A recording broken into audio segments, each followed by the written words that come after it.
Hey, shalom. Everyone, my name. Hey, happy Shabbat Shalom.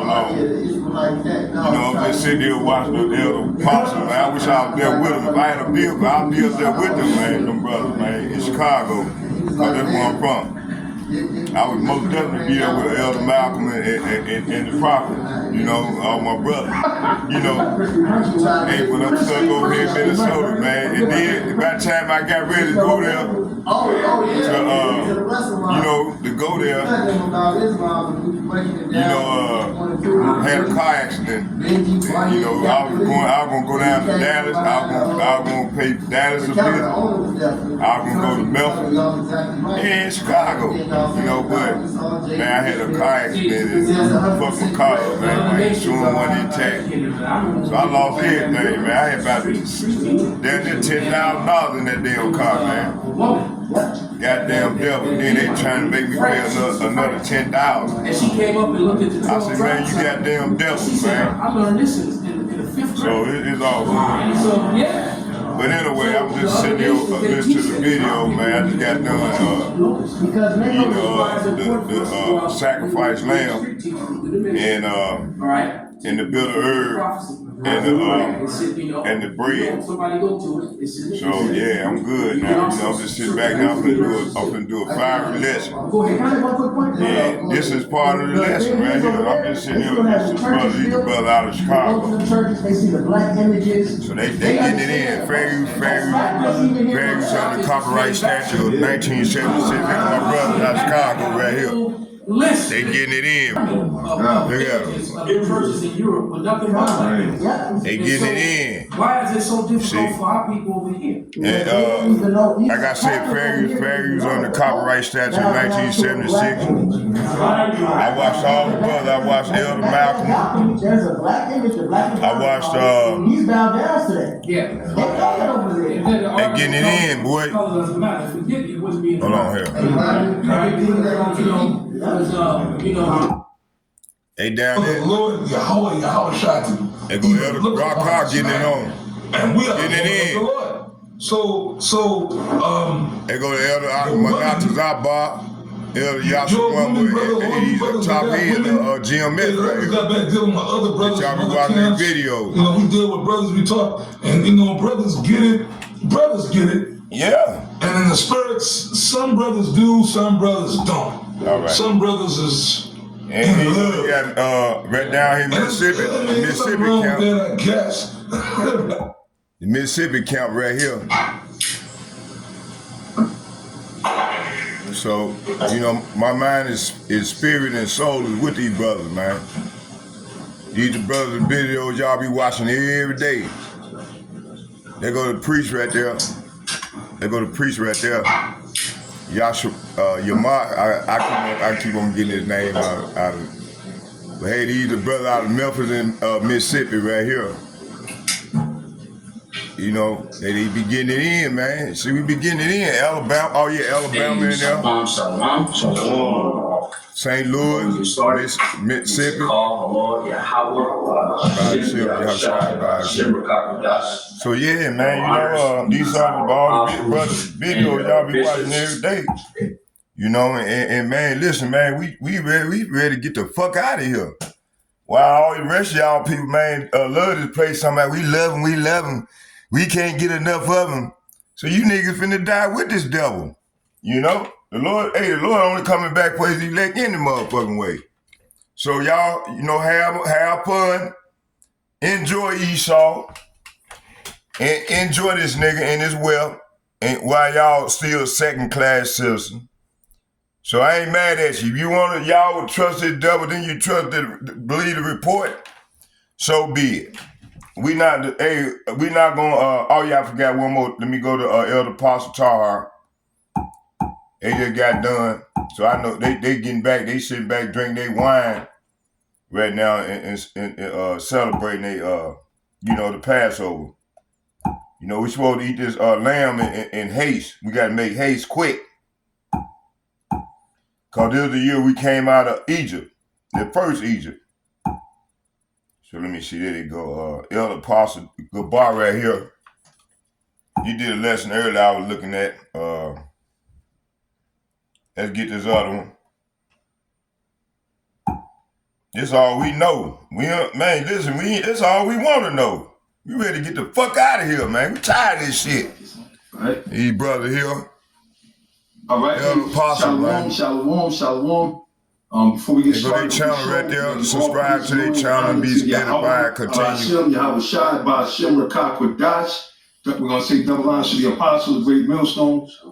Shalom to all you bishops. I'm just putting them out there. So yeah, this is who I'm with, man. You know, this is who I swear with daily. Day in, day out. There go another bunch of brothers. Subscribe to his channel. There go his page right there. I was watching the video earlier. So, hey, subscribe to the brother's channel, man. Here you go right here. Tall brother right there. That's him right there. The apostles, bishops, and elders, and great millstone, everyone keeps well. Peace and shalom. To the Akim out there, the elect, consist of, and men, women, and children. So let's just make it out of here from the coming nuclear destruction, all right? Yes, sir. I'm the brothers in Yonah. We're the DC camp. This is brother speaking. The DC camp coming at you again. All right, come on. You got Bunyan, Yasharala.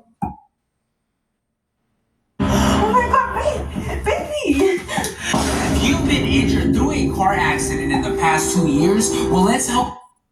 Roadside bombs.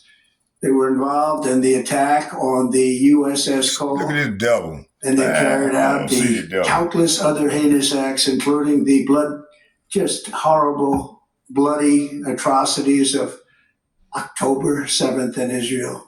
Something that most people never seen anything like it. This murderous regime also. Elder Pastor Tarhart and them, they had a lesson, street teaching. You see, let me find them.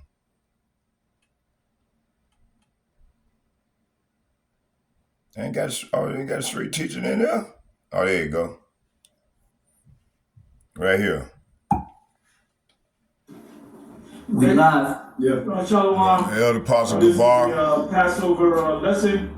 Before we have the y'all don't see the video, there go right there. Street teaching. Happy Passover. And we're gonna get right into it. But I think I sent the video to you all already. Right now, the moon is a full. So, man, listen, man. Hey, right now we prophesying the downfall of this wicked ass place and these wicked ass demons, man. These wicked ass people. And you know, especially our people, man. Our people don't believe the report.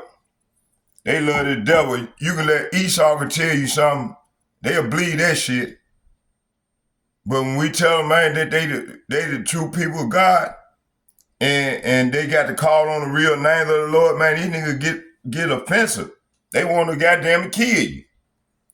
That's being indoctrinated. All right, these niggas been indoctrinated, man. They believe in the false rights. They parents taught them the bullshit. To be good docile ass niggas, and to come out. Don't you know the women's supposed to? The women's job is not to be goddamn it no breadwinner. They women supposed to have their head laying down making babies and taking care of the house. But this devil here, man, got us in straits. Well, a man can't even take care of his goddamn family. You know, and then you got a lot of these, and then the woman had to go forced to go rely on this devil to get income. Then they put child support on you, which is illegal. That child support shit, that shit is illegal. All right? And all this shit was created by the motherfucking devil. The motherfucker that's oppressing us, man. These niggas love them. They say, we love them. We can't get enough of them. So y'all niggas gonna die right along with this devil. When the Lord get ready to raise his elect up out of this bitch, you niggas gonna burn. We gonna be in that chair watching you niggas burn. That's how it's gonna go down. All right. I'm just drinking my wine, so y'all bear with me if I'm a little aggressive. So let's go into the scriptures. These niggas, they come talking about, man, we love them. We can't get enough of them, man. Where you niggas gonna die with this nigga? Let's start right here in 2 Corinthians chapter 4, verses 4. In whom the God of this world hath blinded the mind of them which believe not. Say what? Which believe not. These niggas don't believe in the truth, man. Lest the light of the glorious gospel of Hamashiach should shine up unto them. See? They don't believe. All right? So, this is the root of cognitive dissonance. All right? Spiritual blindness. A man can see truth, yet reject it because his mind is already conditioned. So these niggas' mind been conditioned. The God of this world has programmed them, the thought patterns that resist correction. So when truth comes, it creates friction instead of repentance. That conflict is what causes people to justify lies over truth, you see. Let's go to 2 Ezra chapter 4, verse 11. And I said, it was better that we were not here at all, that they, Salafi, let me read it again. It said, 2 Ezra chapter 4, verse 11. And I said, it were better that we were not here at all, than that we should come hither and live in ungodliness and to suffer and not know wherefore. All right. So here's the confusion. Living but not understanding why. That's the condition of a blinded mind. Talking about your heart. The heart is your mind. Walking in contradiction. All right. They feel something is wrong, but cannot align with truth. You got millions of people feel this way, but they cannot align with truth. The truth ain't gonna sit with them. All right. So they feel comfortable when they've been lied to. All right. It said, this is why many choose comfort over correction. Because truth requires the death of false identity. See, this nigga gave you first they told him we was the children of Canaan, the cursed seed. Then they came with black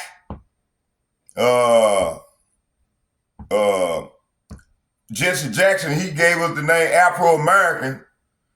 Man, nigga, you the sons of the living power. You dummy. Nigga, you come out of a great heritage. But you can't tell these stupid ass niggas this here, man. I have to argue with these niggas every day about this shit. Stupid ass nigga, man. Old Stockholm syndrome ass nigga. All right? But that's all right, though. The Lord said he done got tired of it. He gonna burn their ass up. And he ain't gonna burn this shit up. And then he gonna save a remnant.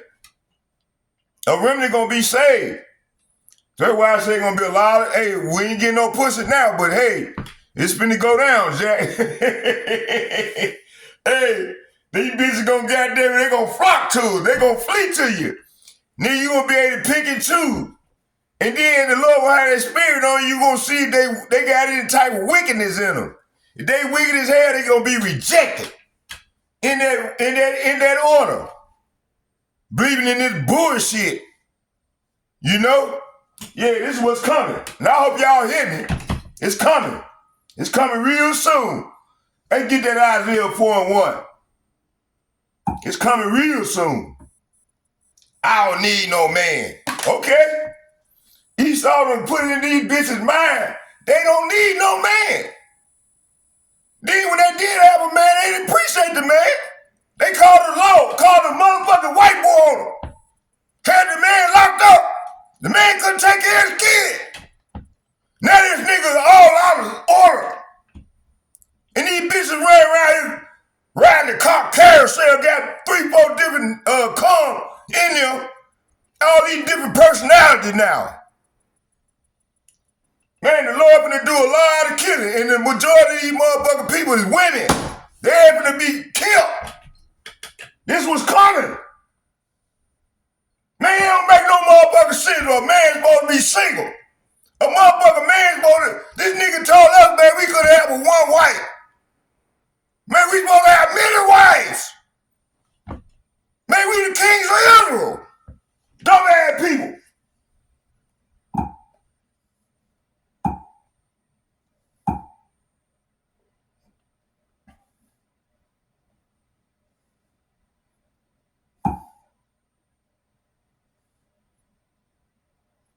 Watch this.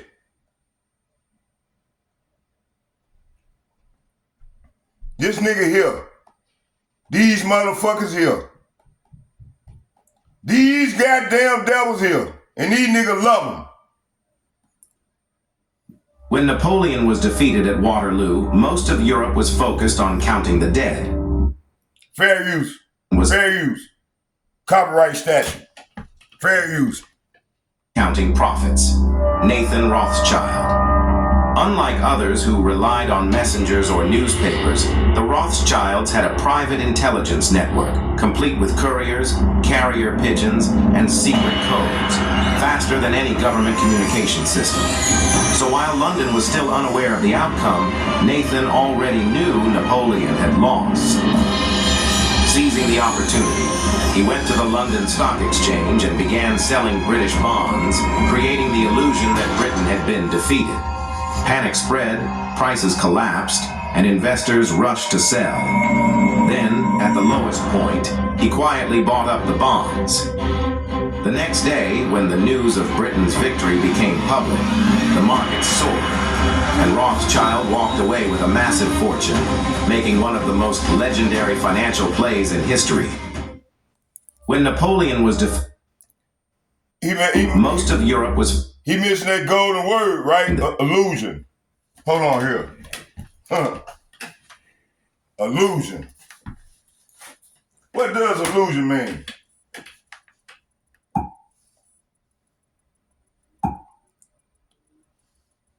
What does illusion mean in Hebrew?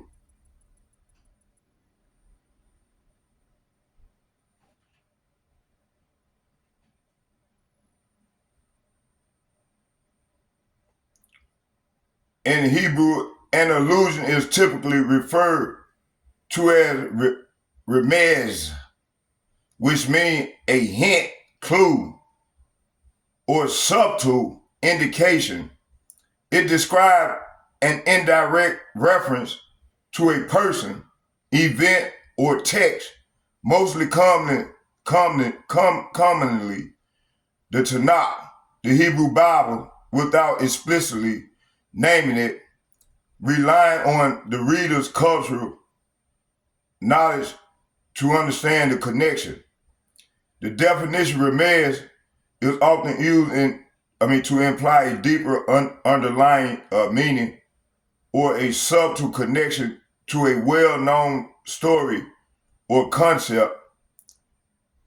Biblical allusion, these are common in both ancient Hebrew scripture and modern Hebrew literature, where writers use familiar phrasing, vocabulary, and themes to invoke a fuller context.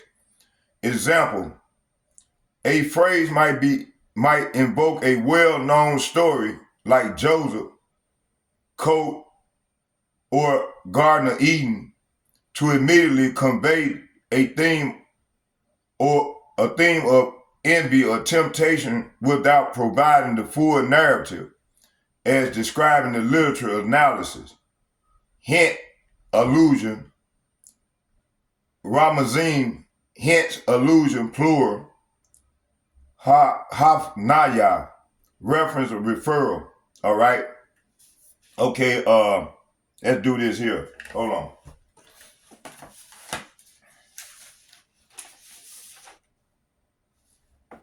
This devil, he said, illusion, it would be so large, so vast, it would escape their perception.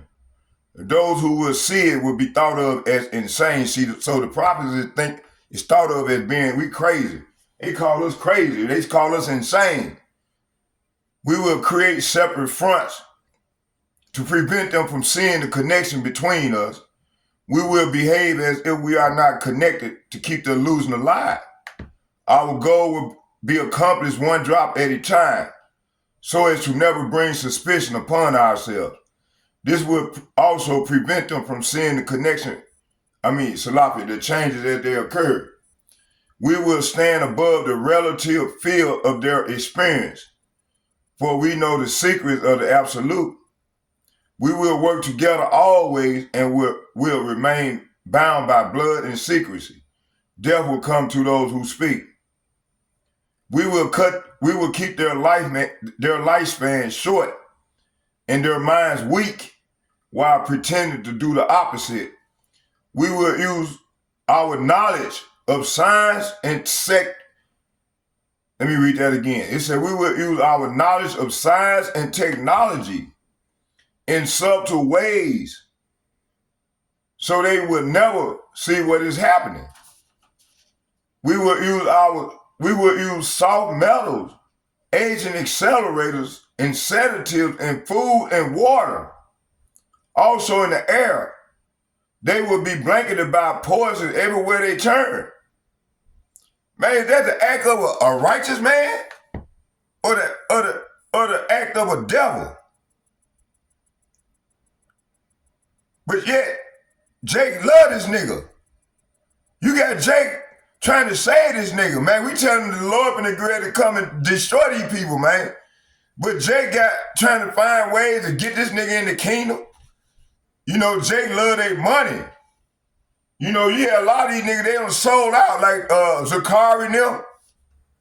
Them niggas used to be GMS members. Them niggas done sold out. They trying to save the devil. Let's go here, Elder, one of the apostles, man, one of the brothers just sent me a video. Elder Zadok. Let's watch this video, and I'm gonna keep going.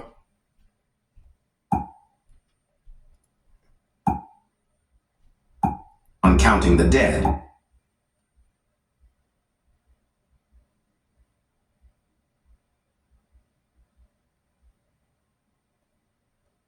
Hey, these niggas trying to save this devil, man. Man, the Lord finna get ready to blow this bitch back to Camp Bedrock. And these niggas finna get blown back too.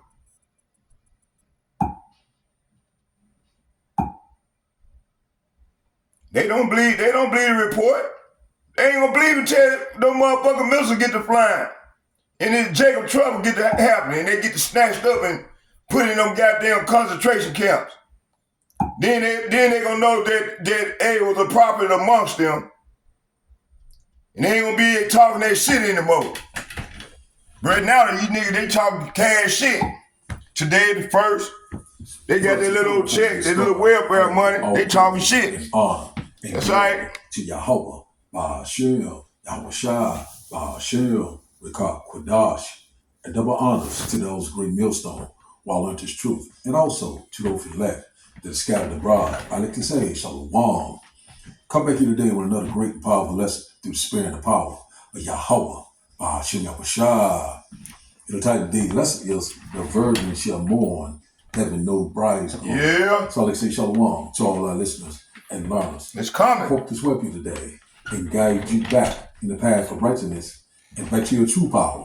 I watched the video early, man, with this black bitch talking about so we know she get $100 pop up, putting her face over, putting her hands over a nigga's face. We gotta be watching. We gotta be. Man, the Lord gonna blow this bitch head back to Camp Bedrock. You know, we gotta, come on, Lord, that back. Rehearsing the righteous black act. nasty bitch. Yahweh Shai. One thing about we know what the Lord did for us back in Moses' time. Let my people go. When Moses went to Pharaoh. And he said, hey, the Lord said, let my people go. And what happened? He hardened his heart. So right now, the modern day Pharaoh is, Esau Edom, you know what I'm saying? The so-called white man. We see him now we still in the land of our captivity, even though a lot of our people are still scoffing and mocking, still not considering the signs of the time. They're right before Jake women, crazy motherfuckers. Is visiting the earth. That's how these bitches ass finna get blown back to Camp Bedrock. Them and their kids, and their kids, they married, and all of them. For this pending everything getting no kingdom. They believe in a motherfucker, fake white man, Jesus anyway. The war drums are constantly beating. We already know about what's been going on in the news with Iran. This Ezekiel chapter 38 war is constantly lining up. The Lord's constantly moving the chess pieces around. What manner of person you ought to be. It's time to get back to Camp Bedrock. Get up your lawn. You know what I'm saying? It's time to prepare for greatness. Yes, sir. The Lord is coming. The Lord is coming with great glory and great power. Back to Camp Bedrock. Power over the nation. And one thing about it is what we constantly warning our people about left and right. And also we know that they don't believe, they don't even know. So we now the Passover. Now we know that we have to be in the right mindset. What's to come? It's Jacob's trouble, the hour of temptation. These things are getting ready to come. Some very perilous, dark time. But the Lord said, through much tribulation, ye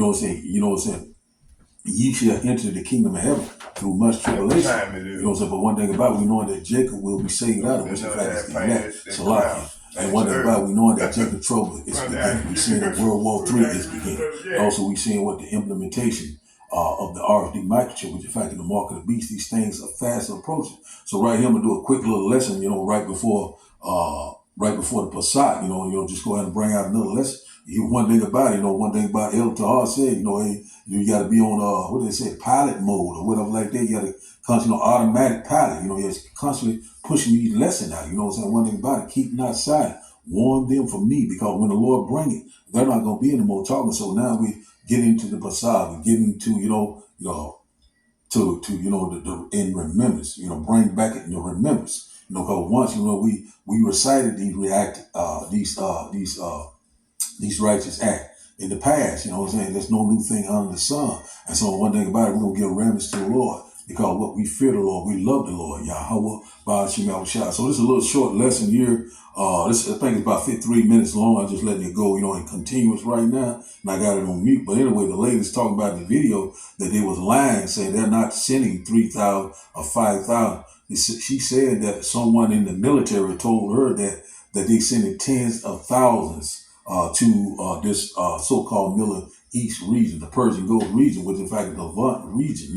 That's where the Lord is gathering the nation, for the controversy of Zion, Armageddon, the mount of troops. So we already know these things are fast approaching. So she was saying that there was lying, and that the man said that he was going to was leaving everything to her. I think his home, and he said that he just was very afraid. So he's going to be out for 6 months. And, he couldn't, wouldn't tell where he was going, but we already know that most likely he's going to the Middle East. And also, she was saying that, she knowing that a draft is coming. We knowing that a draft is coming. Your sons and your daughters are getting ready to go over there.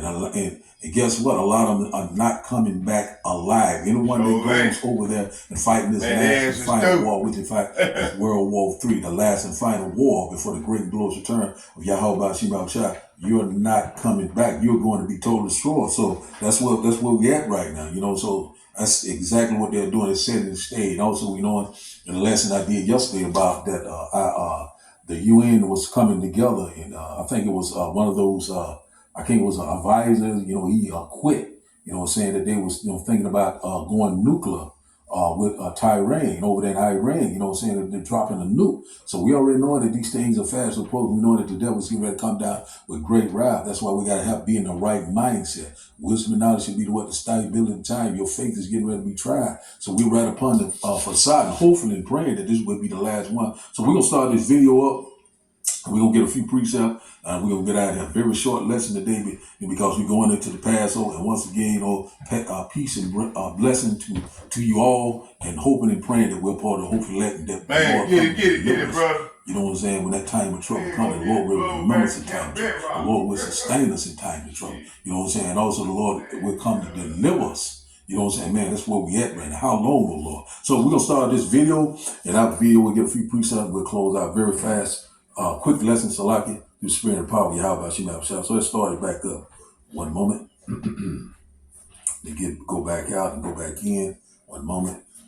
Let me get it off of mute. 3,000 or 5,000 back up. And we'll start it back up. Listen to what she's saying.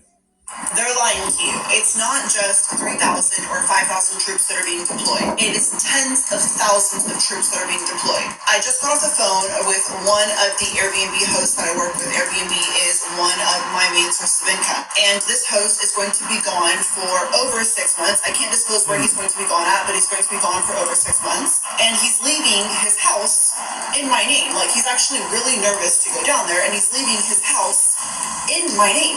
I mean, besides the fact that this is like shocking, it's really quite sad, to be honest with you.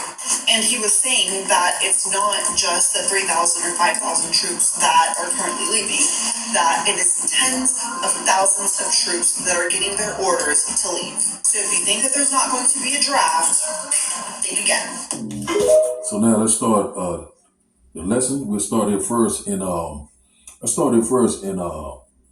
Peter chapter 4 and verse 7. So at the end of all things are at hand. You know what I'm saying? End of this age. That's exactly what we're seeing, that transition of power. The Lord is constantly putting the chess pieces together, and also He's bringing forth these prophecies. Thing is fulfilling. They're not delaying anymore. Let's read this. This right here. 1 Peter chapter 4 and verse 7 says, "But the end of all things is at hand. Be ye therefore sober and watch unto prayer." So that's exactly what we need to be doing, especially right the time that we're in right now. And also we live in some very exciting time. You know, we're at the end of this thing. You know, we gotta have a sober mind, you know, be in the right mindset, you know what I'm saying? You know, constantly, you know what I'm saying, doing the work of the Lord, doing the will of the Lord each and every day, you know, holding conversation, you know, being with the brotherhood, you know, doing whatever you need to do, you know, strengthening yourself, you know, building your faith through the spirit and power of Yahweh. You know, it said watch, watching the signs of the time, watching these prophecies, you know, left and right, constantly putting these events together through a biblical perspective. And also it's unto prayer, you know, pray without ceasing. You know, how long, oh Lord, you know, deliver me in times of trouble, Lord, protect me, guide me, Lord, through these turbulent times that it was coming. Even though if some of us may have, and we know that some of us will be martyrs for the truth, but whatever the end it may be, the Lord said, you know, be thy faithful until death, I will give thee a crown of life. So that's where we at, right? That's the mindset that we're in. We will not bend or fold. We're going to constantly trust and believe in Yahweh, Ba'ashim. So right here, it's at the end of all things at hand. We're at the end of an age, you know, we're at the end of an earth age. We're at the end of this man's wicked rulership. So we see it right now that the Lord is gathering the nation for the consequence of Zion. Also, we see it right now, He's constantly making Esau barren. We know that Esau is the end of this age, and Jacob is the beginning of it that follow, the new age that dwells in righteousness. So we got to be, you know, have a sober mindset, you know what I'm saying, a holy mindset, you know, holy conversation, you know, be watchful, be vigilant, you know what I'm saying, be vigilant, you know what I'm saying, it's the same thing as being watchful, you know what I'm saying, be circumspect, redeem the time. Why? Pray without ceasing, because we're in these times, you know, constantly pray each and every day. Put on the whole armor of Yahweh, So now let's go here to Joel. Let's go here to Joel chapter. Let's go to Joel chapter 2, because that's exactly what they're doing. This is exactly what the Lord is doing. Salakia is moving the northern army far from their border. That means all branches of American military. Let's go here. It says here, but I will remove far off from you the northern army, which in fact is the American military. It said, I will drive him into a land barren and desolate. It's talking about what Saudi Arabia, you know, the Levant area, the Middle East, you know, the Persian Gulf. It's saying it faced towards the East Sea. It's talking about what the Persian Gulf, and it hinder part of what's behind him, part towards the utmost sea, which in fact is the Red Sea. So we already know a lot of things is happening. You know, over there in Yemen, you know what I'm saying? Yemen now, so they're getting ready to join in with Iran. So this thing is getting bigger and bigger and bigger, the last and final war. And it says here, it said, his stink shall come up. It said, and his ill savor shall come up, because he has done great things. So one thing about it, the Lord's getting ready to judge this wicked red devil, you know, so ill savor is getting ready to come out. So we already know that anyone that goes over there, the body count is going to be great, you know what I'm saying? Bodies after body, multitudes and multitude in the valley of Jehoshaphat, the valley of Jehoshaphat. You know what I'm saying? Where the Lord's going to plead for his people. You know, so Israel. So we seeing we're coming upon these times. You know, these things are right before our eyes. So we seeing that they're mobilized. He said, not only 3,000 to 5,000, he said tens of thousands. Just like the Bible said, you know what I'm saying? The Lord is moving the northern army far from their borders. So we seeing right now we're living in some exciting time. We seeing all sorts of different sights and great events that's happening. Blood moon, you know, I think it's a full moon tonight, you know. And so a lot of things is constantly happening, you know what I'm saying? That's how we got to constantly be praying without ceasing, be in the right mindset, because we get ready to come in these turbulent times, a time of trouble that we've never seen before. So now, let's go here. Hey, Shalom. I'm back, y'all. So, yeah, you know, this devil. Man, what I thought, man, leave my tablet. God damn. Oh, my God.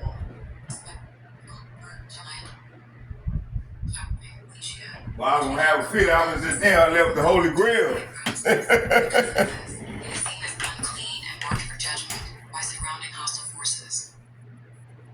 Man, the Lord is dealing with these nations, man. He's ready. I should go on my own thing, man. Shit, that's all right. Let's keep going. You got these devils, you know. Let's bring out some more scriptures. You know, the women of Israel, man, they just neglected the kings of Israel, man.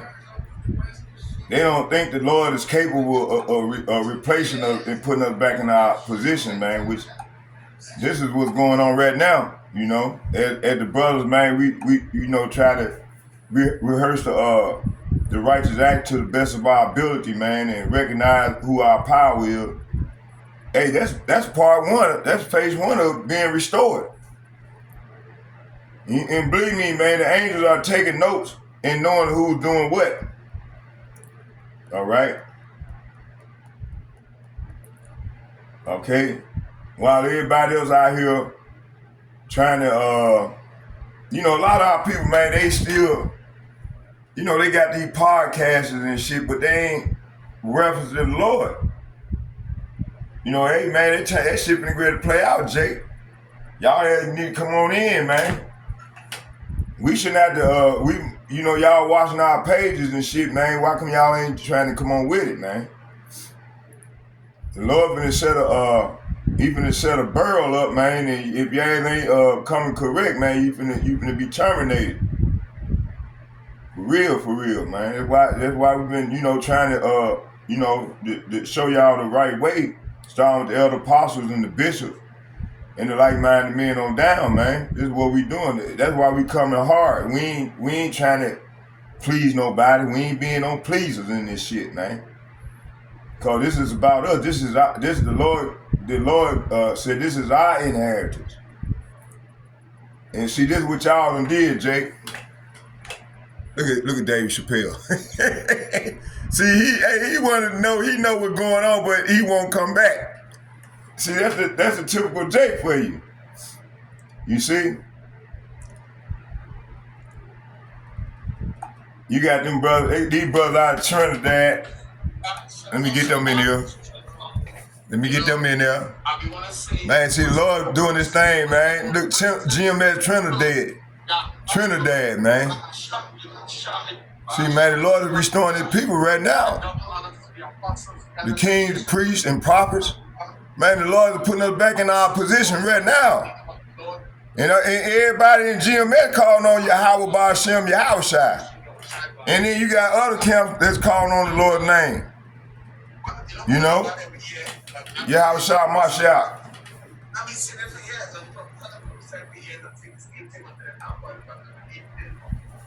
So the Lord is restoring us, man. He's been ready to kill this devil. These two devils on the side.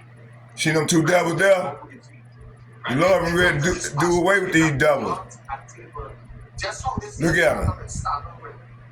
And that man in the middle, man, that's the dragons of Arabia, man. The Lord been use this man, the Lord called him his what do you call him? But that word I use is in my Bible, his I can't think of the word right now. And they come from afar and they finna shoot them arrows at this place, man. But what I want to do is I want to go back here. I want to stay on these devils here. You've probably heard that history is written by the victors. It's a powerful and memorable phrase. But what you might excuse me, y'all. It's financed by the bankers. Behind the grand European history, with its kings, its empires, and its epic, continent-spanning wars, there was a hidden power, a force working not in the halls of Parliament or battle, but in the quiet, methodical world of finance. This power was pulling the strings of entire economies, deciding the fates of nations not with cannons but in their ledger books. You've probably heard that history is written by the victors. It's a powerful and memorable phrase. But what you might not know is that it's financed by the bankers. Behind the grand tap. Fair use of the copyright statute of 1976. Fair use, I'm not getting paid. It's strictly for educational purposes, such as teaching, commenting, news reporting, and scholarship, research. So fair use. History of European history, with its kings, its empires, and its epic, continent-spanning wars, there was a hidden power. A force working not in the halls of Parliament or on the fields of battle, but in the quiet, methodical world of finance. This power was pulling the strings of entire economies, deciding the fates of nations not with cannons but in their ledger books. This wasn't a king, a general, or an emperor.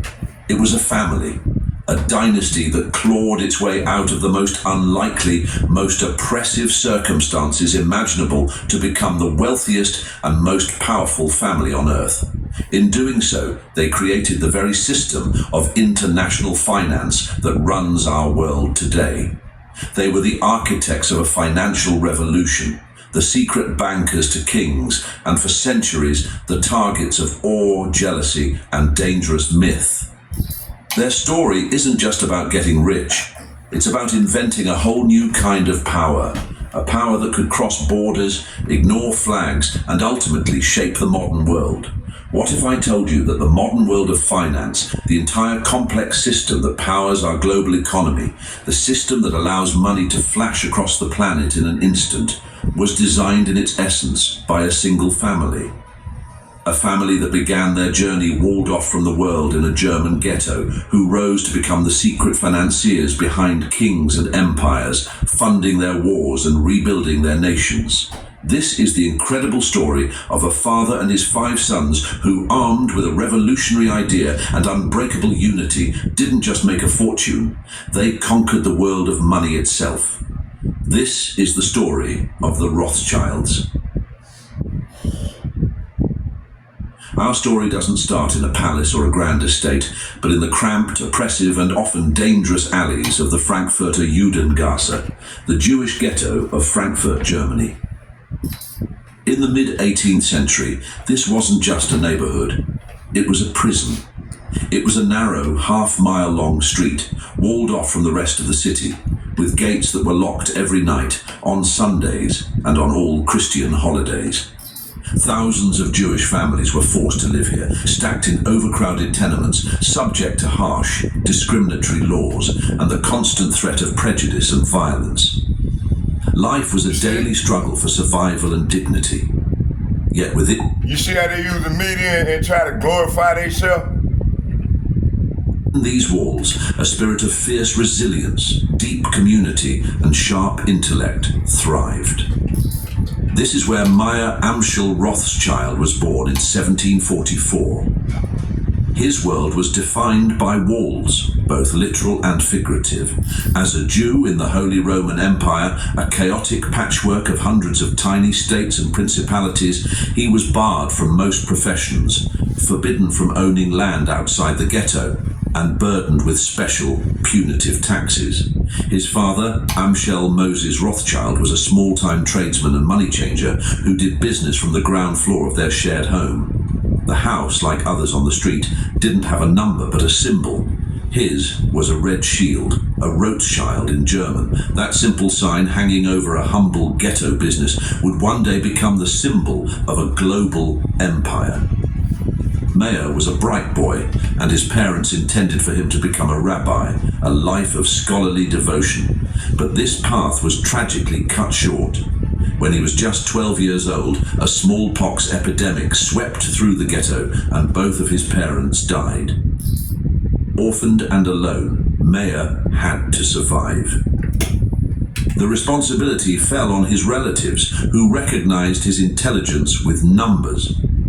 They made a decision that would alter the course of financial history. Instead of the rabbinical school, they sent him to Hanover to apprentice at the banking firm of Simon Wolf Oppenheimer, prominent court Jews who handled the finances of the nobility. This wasn't just a job, it was a real-world PhD in the art of money. In 18th century Germany, moving between principalities was like moving between countries. Each had its own ruler, its own laws, and its own currency. A dizzying array of thalers, gulden, and ducats, all with different weights and values, made trade a nightmare. Money changers and bankers were the essential grease in this rusty economic machine. At Oppenheimer's, Meyer learned the intricate business of currency exchange, but he also gained exposure to a world far beyond the ghetto walls, the world of high finance, serving wealthy, powerful clients. He developed a particular passion that would become his secret weapon, the study of rare and ancient coins.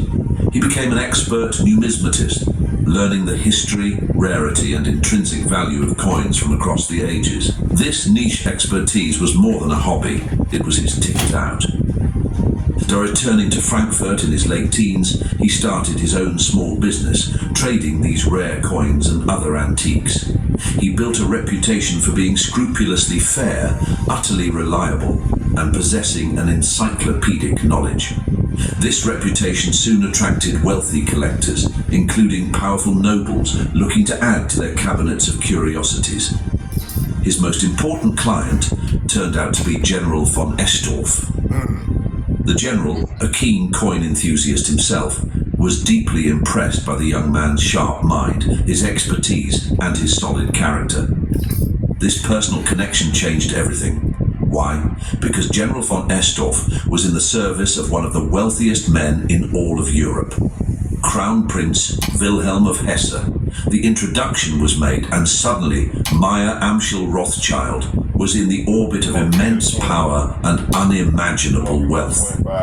Prince Wilhelm, who would soon become Landgrave Wilhelm IX, was fantastically rich. A significant portion of his fortune came from the grim but highly profitable business of renting out his Hessian soldiers as mercenaries to foreign powers. Most famously, thousands of his soldiers were leased to his cousin, King George III of Great Britain, to fight against the colonists in the American Revolutionary War. Meyer started by selling the prince rare coins, often at a loss, just to gain his fame. Deuteronomy chapter 28, verses 43 and 44. The stranger that is within thee shall get up above thee very high, and thou shalt come down very low. He shall lend to thee, and thou shalt not lend to him. He shall be the head, and thou shalt be the tail. So lending equal control. Money system is hierarchy. And whoever controls currency flow controls society. 2, he learned currency exchange, world of finance. This is showing that a transition from local survival global influence. Meyer wasn't just learning money; he was learning value system, arbitrage, buy low, sell high across regions, how wealth flows between cities. This is the doorway into financial power structures. Let's get Ecclesiastes chapter 10, verse 19. A feast is made for laughter, and wine maketh merry, but money answereth all things. So money becomes a universal solution. Those who understand it move above those who don't. Society runs on currency logic, not morality, see? So, study of rare and ancient coins, secret weapon. This is deep. This is about knowledge of value, not just money itself. He studied. So his history of coins, rarity, intrinsic versus perceived value. This is mastery of value systems. The root of wealth creation. Let's get Proverbs chapter 8 verses 10 and 11. It said, receive my instruction and not silver, and the knowledge rather than the choice gold. For wisdom is better than rubies, and all the things that may be desired are not to be compared to it. So knowledge, money, understanding value create wealth. Other chase money. He understood what gives money value. This niche expertise. His ticket out. This shows how specialized knowledge breaks limitation. He escaped poverty, social restriction, ghetto systems, lack of access through skilled knowledge, not force. Ecclesiastes chapter 7 verse 12. For wisdom is the defense and money is a defense, but excellency of knowledge is that wisdom giveth life to them that have it. So you got to have wisdom, man, to survive. So money protect temporarily, knowledge elevates permanently. Wisdom changes your position in society. Reputation, fair, reliable knowledge. So this is key. Before power comes trust. He built credibility, consistency, and authority. That's how you enter elite circles. Let's get Proverbs chapter 21 verses 1. A good name is rather to be chosen than great riches, and loving favor rather than silver and gold. So reputation opens doors money cannot. Trust equals access to power networks. Wealth flows towards reliability. Extracted wealthy collectors, nobles.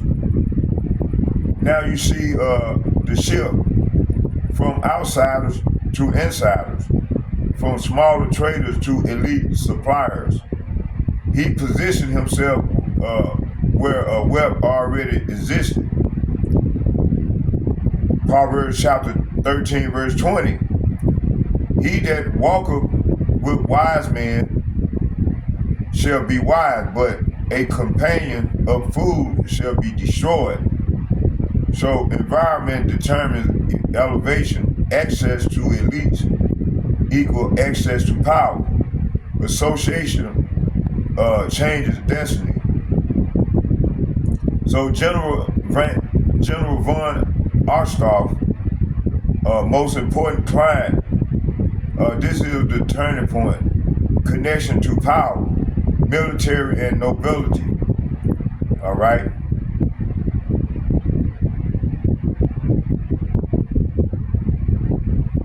So now finance connected with government, military, and authority structures.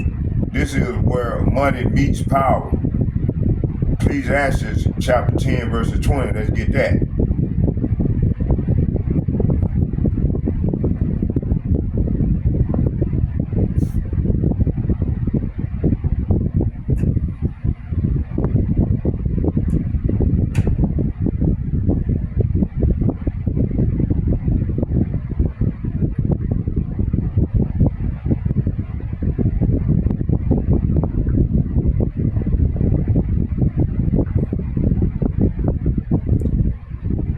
gonna start at 19. It said, a feast is made for laughter, and wine make 'em merry, but money answer all things. So, you know, that's how people, this is the mindset our people in right now.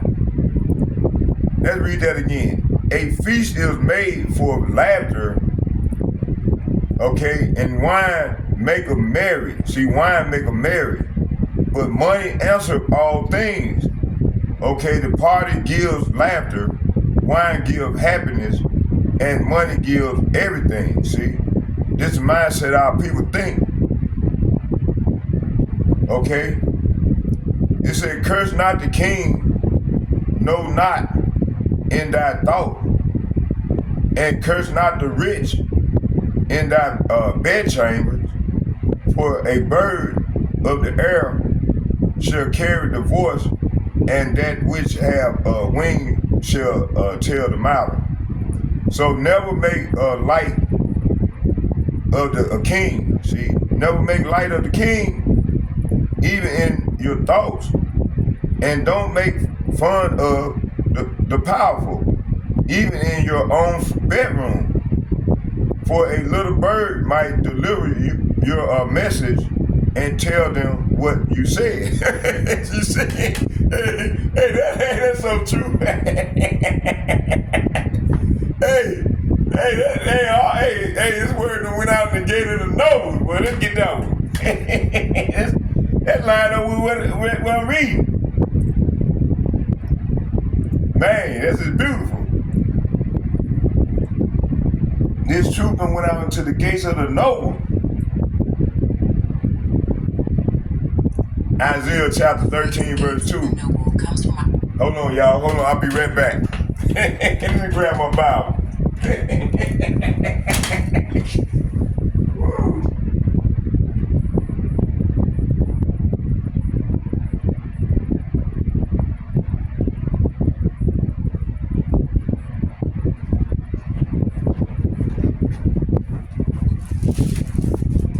Man, I wish I had my ride, man. If I had a car, I'd been right there in Chicago with them brothers, man.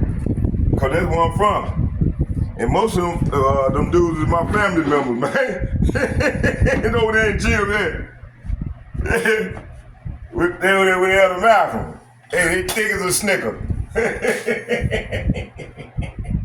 And down there in Mississippi, the priest, Ashama, hey, I remember his name that time. And the other brother, that's Cuttino people. Out of Natchez. Let me see here. And my daddy's family. Some Bennett's.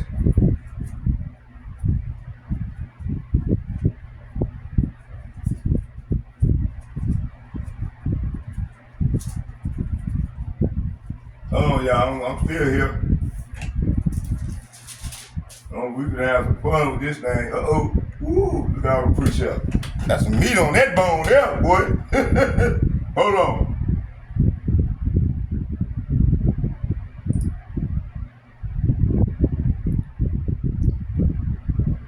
Esau ain't getting out of here, man. Man, your ass is fucked up. You fucked up, Esau. You fucked up, Esau. Your ass got to go. You gotta pay for everything you did, putting your hands on the king, on the Lord's people, man. On the sons, the kings of Israel. You know? You for the affliction, Jay. You for the affliction.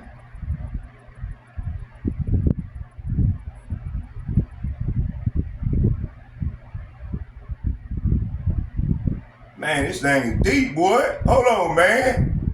God damn. Hold on.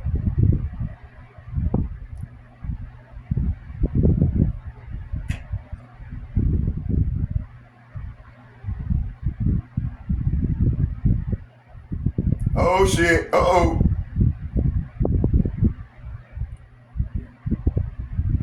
Man, hold on here. Hold on, y'all. Hey, this devil. Hey, let's go. I want to play some more of this video. You know what? No, I want to go to, you know, the spirit said, no, go get the elder out of London.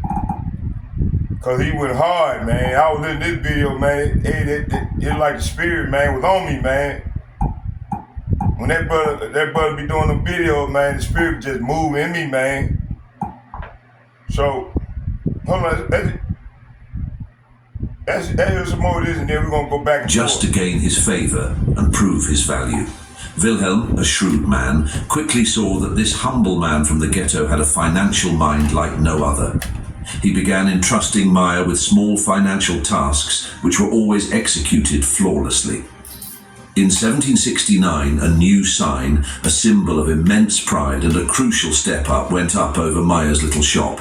It read, Emma Rothschild, Court Agent to the Prince of Hesse-Kassel.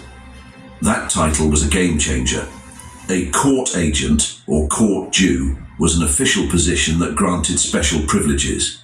It allowed him to leave the ghetto without a permit, and most importantly, gave him direct access to the finances of the nobility. It was still a shaky position, relying entirely on the prince's favor, but for Meyer, it was the chance of a lifetime. He was no longer just a coin dealer, he was a trusted financial manager to royalty.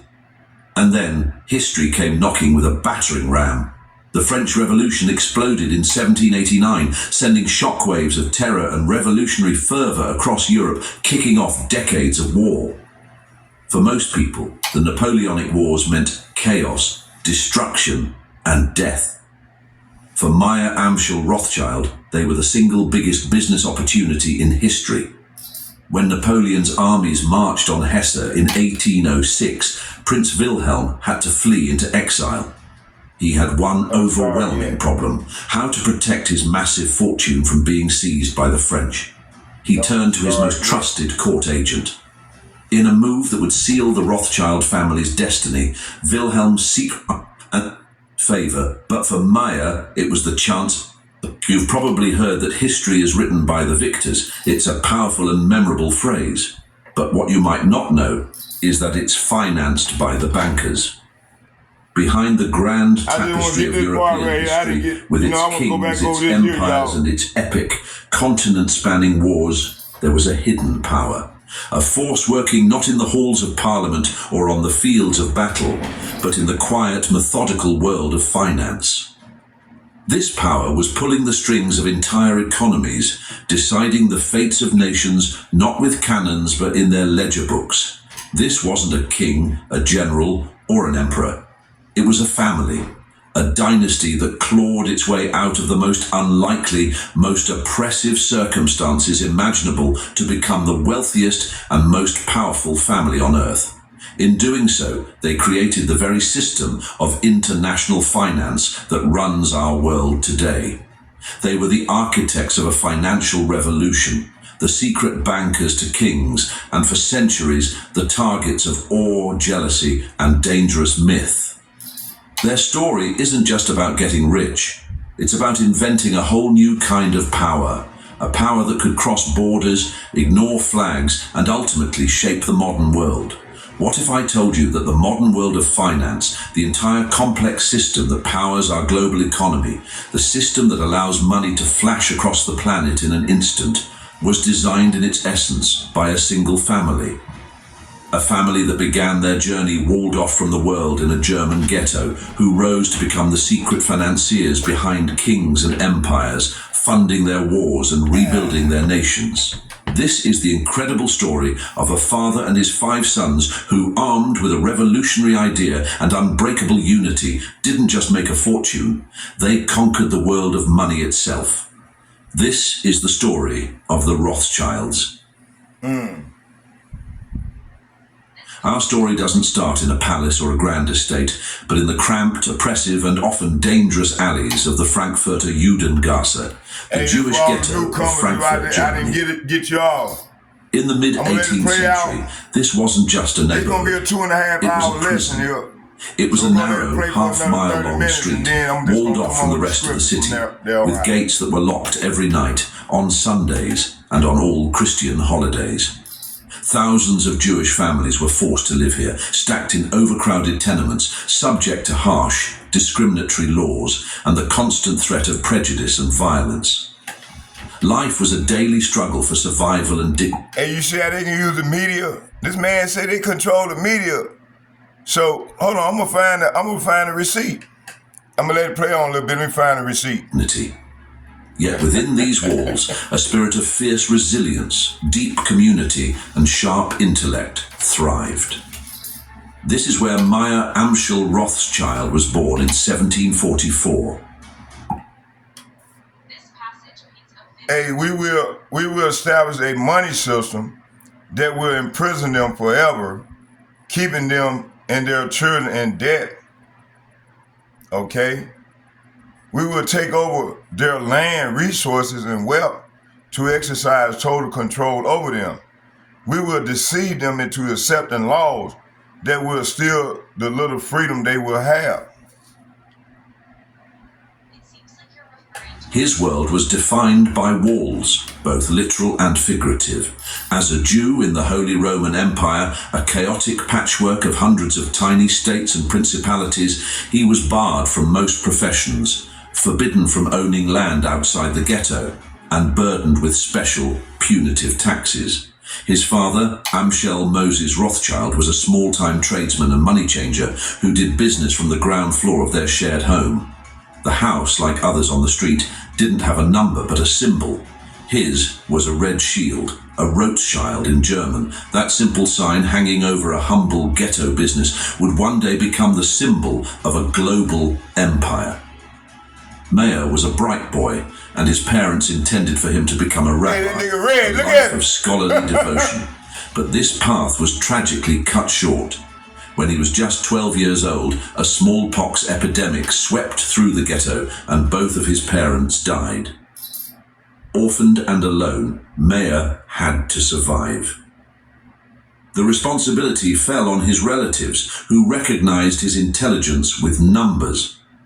They made a decision that would alter the course of financial history. Instead of the rabbinical school, they sent him to Hanover to apprentice at the banking firm of Simon Wolf Oppenheimer, prominent court Jews who handled the finances of the nobility. Hey, you know the Oppenheimers, they made that damn bomb that destroyed nations. This destroyed nation, Isaiah 54 verse 16. This wasn't just a job, it was a real-world PhD in the art of money. In 18th century Germany, moving between principalities was like moving between countries. Each had its own ruler, its own laws, and its own currency. A dizzying array of thalers, gulden, and ducats, all with different weights and values, made trade a nightmare. Money changers and bankers were the essential grease in this rusty economic machine. Hey, this devil said we will deceive them into accepting laws that will steal the little freedom they will have.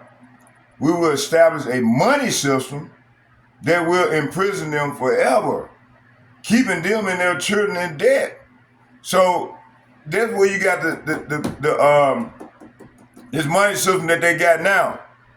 Now they creating another a fifth industrial revolution money system. All right. This is their ultimate goal. It said when they shall band together, we will accuse them of crimes and present a different story to the world. For we own all the media. See, they own all the media. See, that's why they can talk all this good shit. You see?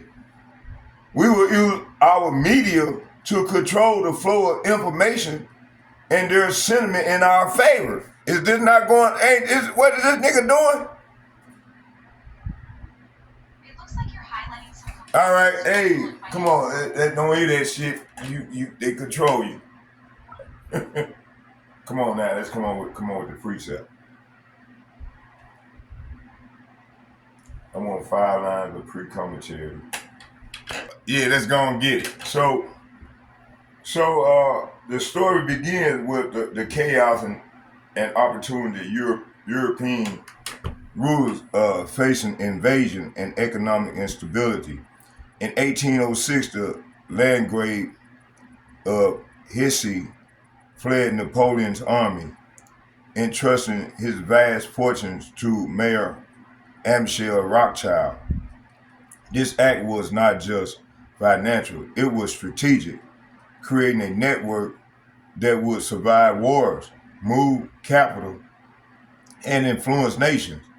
The ability to control wealth quietly beyond armies and titles became a new form of sovereignty.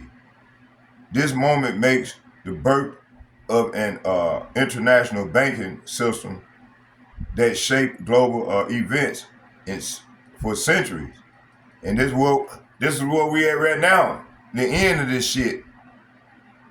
Cause the Lord see ain't no justice coming out of this. Ain't gonna keep his people further in slavery. So the Lord finna end this thing. And you know, hey, at the end of the day, the Lord allowed them to do this. Cause right now the Lord on the left hand side was sleeping with Esau. All right. So the feast is made. Ecclesiastes chapter 10, verse 19.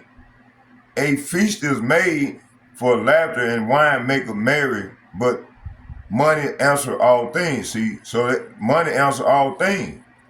All right.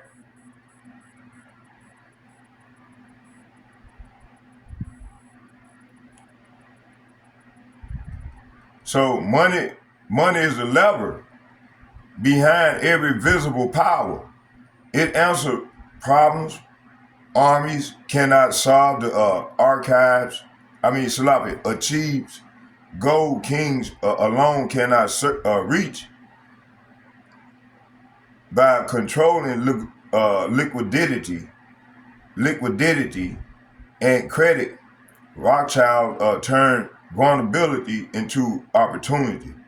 Wealth became the silent weapon, and influence wielded without swords or banners. The lesson is clear. Control of resources defines who truly shapes history. 2nd Ezra chapter 16, verse 42. And the sword shall not depart from the house of the mighty, neither shall the bow be broken, but the riches of the land shall be gathered unto him that is wise. See, at the time, man, wasn't nobody wise to this devil, man. That's why this devil was able to accumulate all his wealth. You see, on the left-hand side, the Lord grant him this wisdom. You know, they a bunch of witches and warlocks. You know, and as the brothers, man, been breaking this thing down, man, our people's not listening. Man, we showing y'all how the Lord worked. And the Lord identified this devil. Yeah, he gave him the power because he was punishing our ass for breaking his laws. We fucked up. We supposed to be in that motherfucking position. So we had to be punished to the Lord's term. Then the Lord said, I would deliver them. The elect that wake up. And that's where we at right now. That's why we bring this thing out, man. That's why the brothers able to, the Lord putting his spirit on his prophets to break this thing down, man, to the Lord's term, man, for you people, man, in layman's term. So y'all can see. And he exposing this devil. That's why they trying to shut the media down. You see? But you old ignorant Stockholm syndrome ass niggas can't get it. They ain't gonna get it because the Lord done blinded them. You see?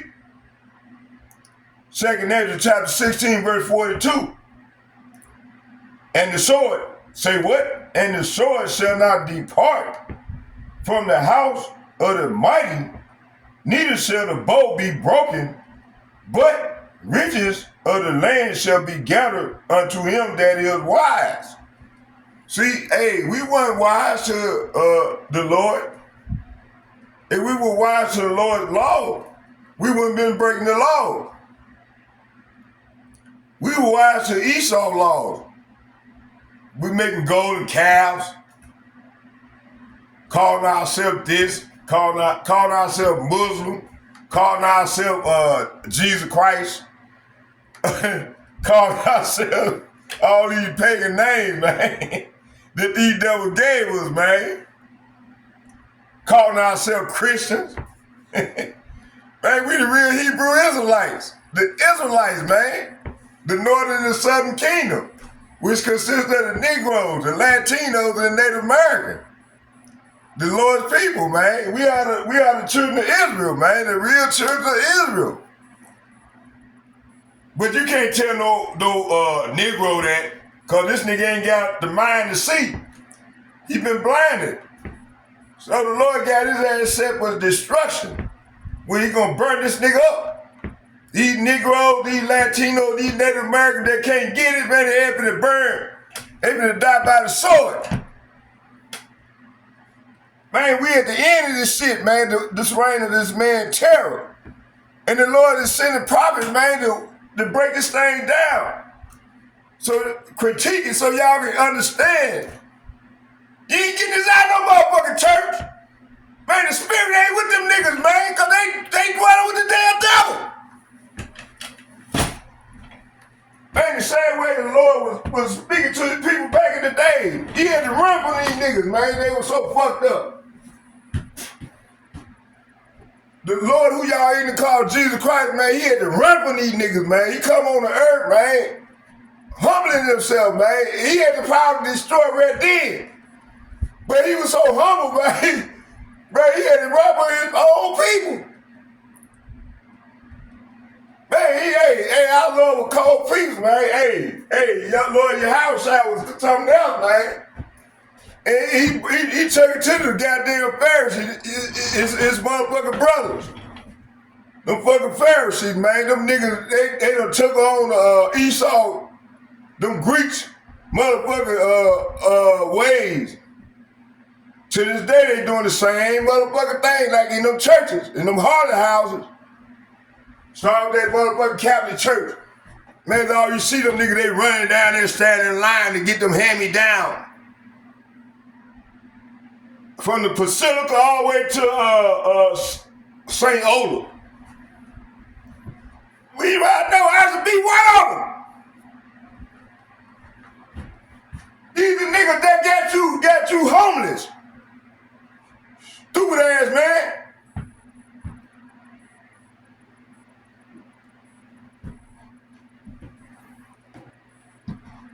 They don't like me, man, because that nigga there, he can see.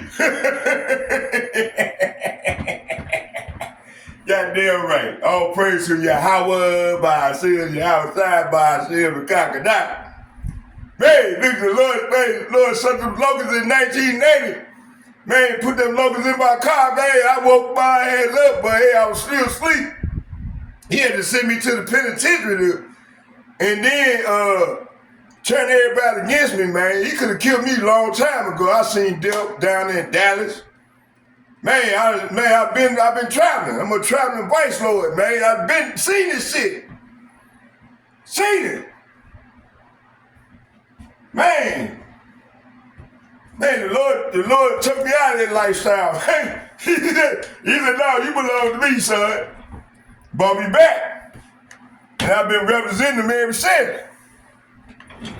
Man, after I seen them damn locusts, man, they came in my car, man, me and Red. Right there on Broadway and right there by Cub Food at that Catholic church. That was in 89 or 90. I never forget it. It was special, man. It was special, but it was scary. But I hadn't woke up yet, man. I was still wild. So they let me know, man, at the end of the day, man, the Lord got something planned for me, man. He said, man, you are better than that. And you see, ain't no remember. Let's get that. Ain't no remembering.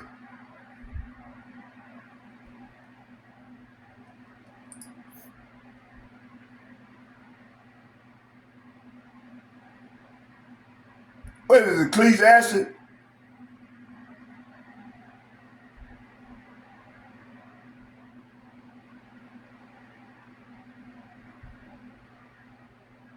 I was right there in Ecclesiastes.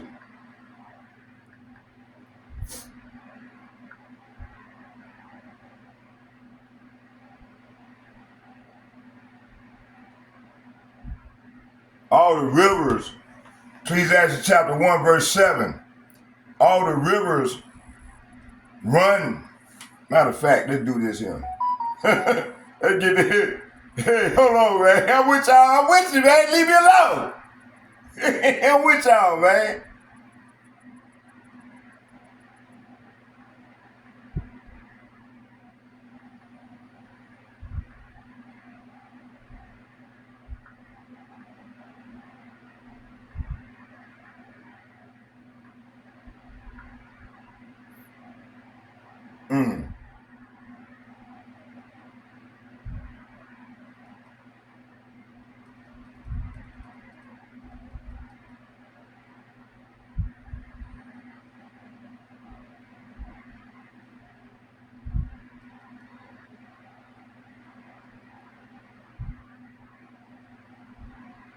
It's too much, man. It's too much. I get it. It's too much.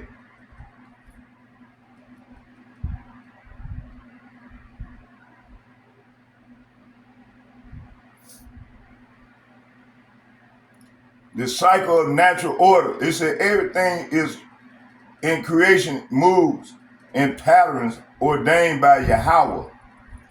Rivers flow ceaselessly into the sea, yet the sea is never filled, demonstrating balancing and continuity in the natural world.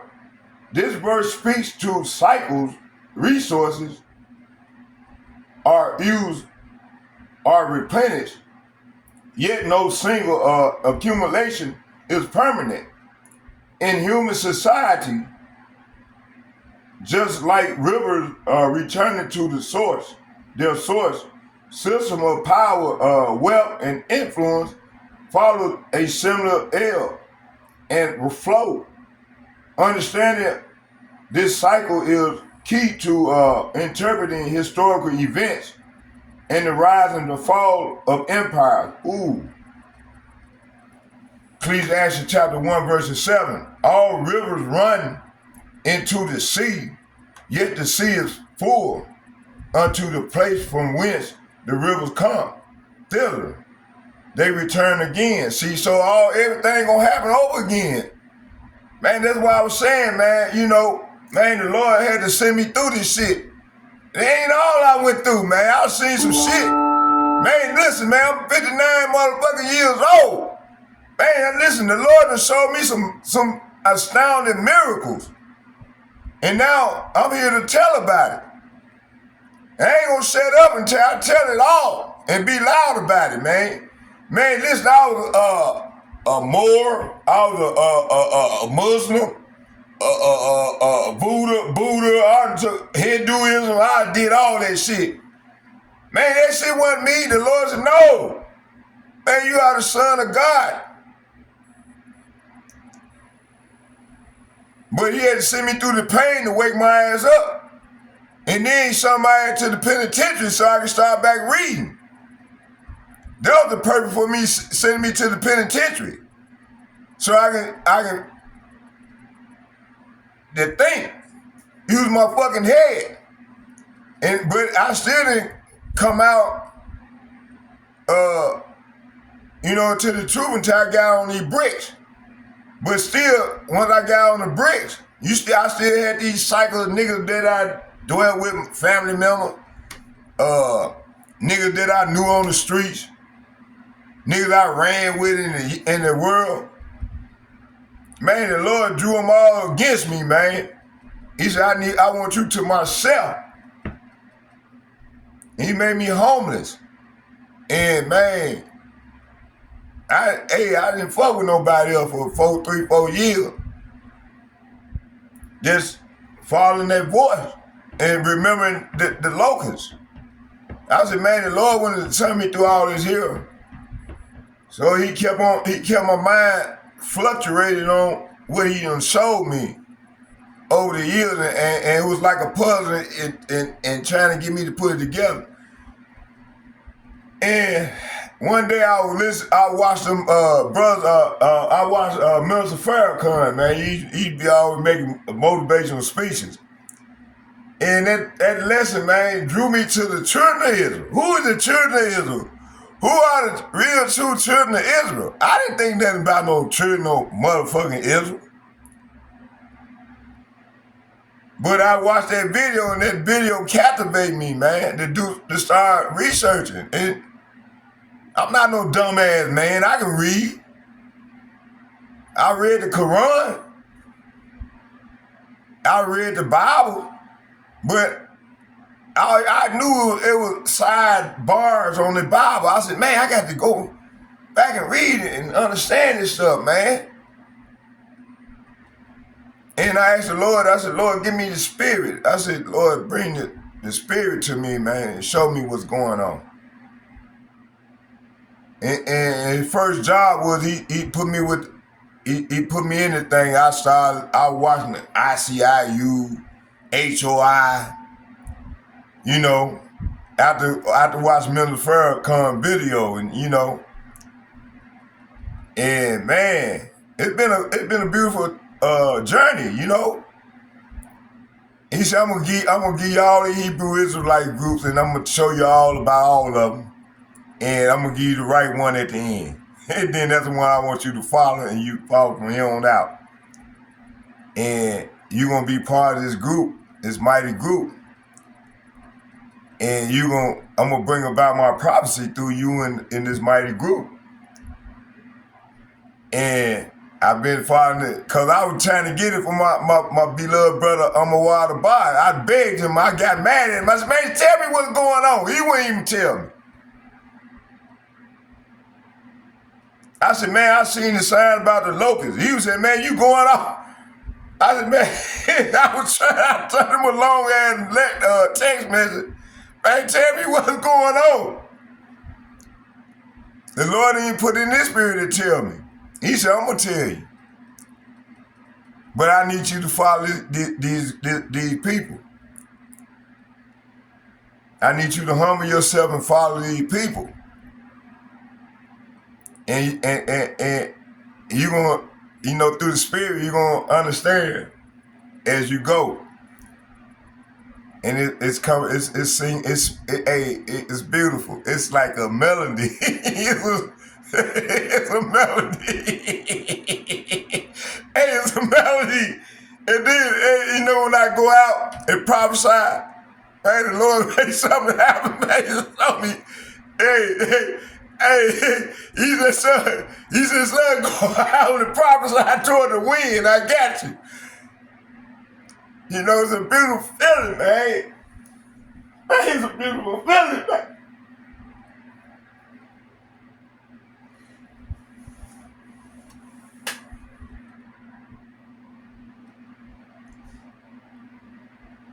It's a beautiful feeling. I ain't like, man, my mind, man. It's just,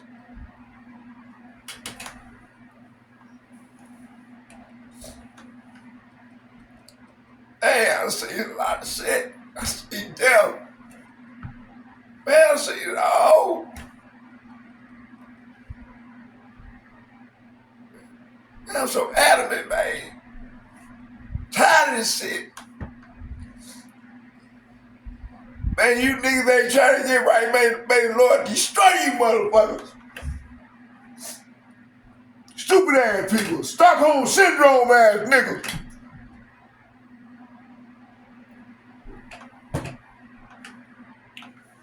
Y'all love this nigga. We love him. We can't get enough of him. This is y'all God. It is a nigga control this nigga.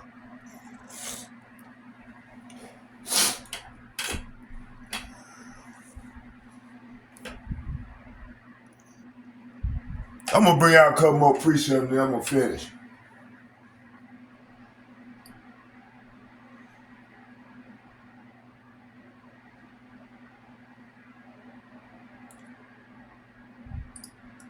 Man, my Lord, man, put me with some beautiful men, man. They come hard, man. It's beautiful because it's discipline. It's getting us right. Man, I met a couple people, man. I met a female. She said, hey, she couldn't handle it. She said, take me out. Take me out. But she said, I'm from New York. I listen to Zabak. But then when I bring the real deal Holyfield to her, man, she said, take me out. Man, this is what I've been dealing with. For the last 5 years since I've been putting people on my page, I done went through over 2,000, 3,000, 4,000 people.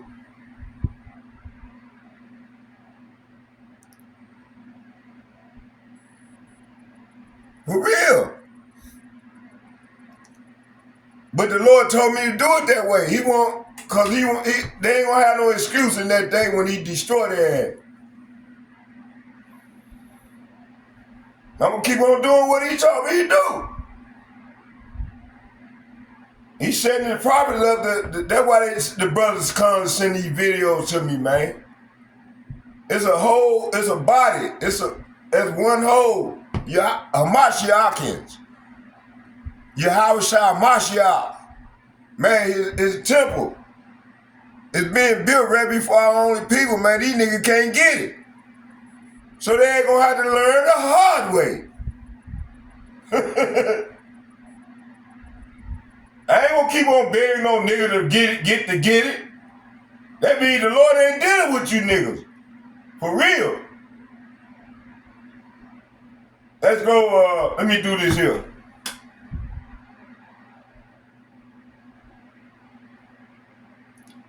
Second, Ecclesiastes chapter 1, verse 7. Everything created moves in patterns ordained by Yahweh. You see, rivers flow ceaselessly into the sea, yet the sea is never filled, demonstrating balance and continuity in the natural world. This verse speaks to cycles, resource. It said resources are used to replenish, yet no single accumulation is permanent. See, in human society, just like rivers returning to their source, systems of power, wealth, and influence followed a similar ebb and flow. Understanding of these cycles is key to interpreting historical events and the rise and the fall of empires. See, in the prophets, man, we got it. We got it. We see it, because the Lord, each and every one of individually, the Lord reached out and touched us. That's why we moved to do his work through the Holy Spirit. And the Holy Spirit is moving in us the usher in the kingdom. That's why these prophecies is popping like popcorn right now.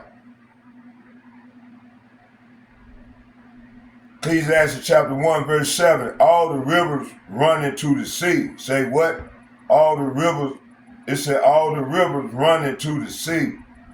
Yet the sea is not full unto the place from whence the river come. Okay, thither they return again. So this scripture illustrates the inevitability of cycles of law of return. Nothing in the neutral or spiritual order is ever truly lost. Power, influence, and resources may seem concentrated, but they always find a way back into the system that created them. See, it said empires, empire rises and falls, wealth flow and recedes. The nations are constantly renewed or empty according to divine design. The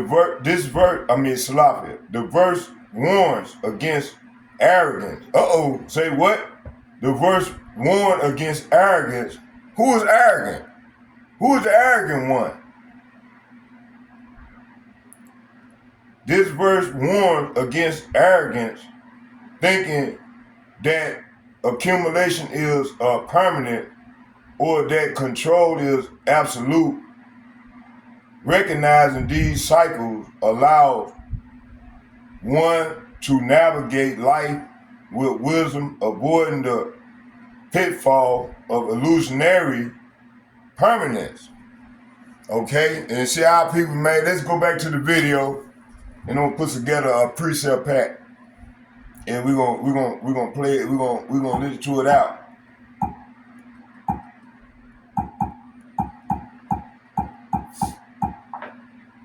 Man, the Lord told me don't go nowhere. Stay right here.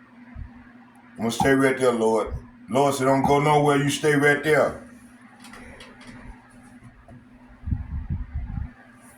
At Oppenheimer's, Mayer learned the intricate business of currency exchange, but he also gained exposure to a world far beyond the ghetto walls, the world of high finance, serving wealthy, powerful clients. He developed a particular passion that would become his secret weapon, the study of rare and ancient coins.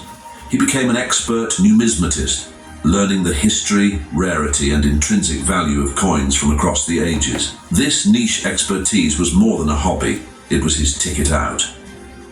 Returning to Frankfurt in his late teens, he started his own small business, trading these rare coins and other antiques. He built a reputation for being scrupulously fair, utterly reliable, and possessing an encyclopedic knowledge.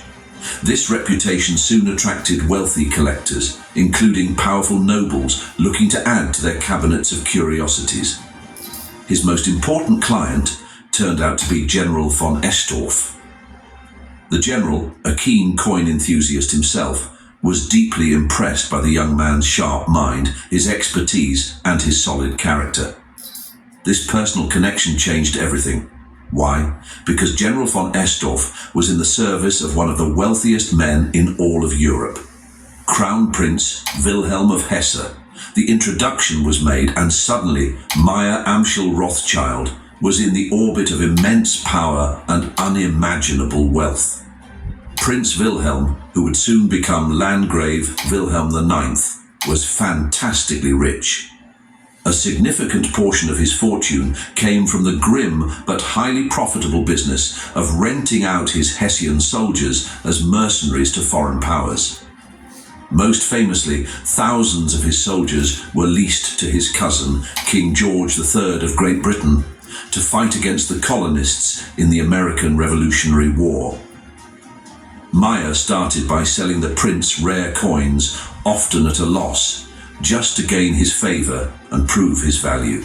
Wilhelm, a shrewd man, quickly saw that this humble man from the ghetto had a financial mind like no other. He began entrusting Meyer with small financial tasks, which were always executed flawlessly. In 1769, a new sign, a symbol of immense pride and a crucial step up, went up over Meyer's little shop. It read, M. A. Rothschild, Court Agent to the Prince of Hesse Castle. That title was a game changer.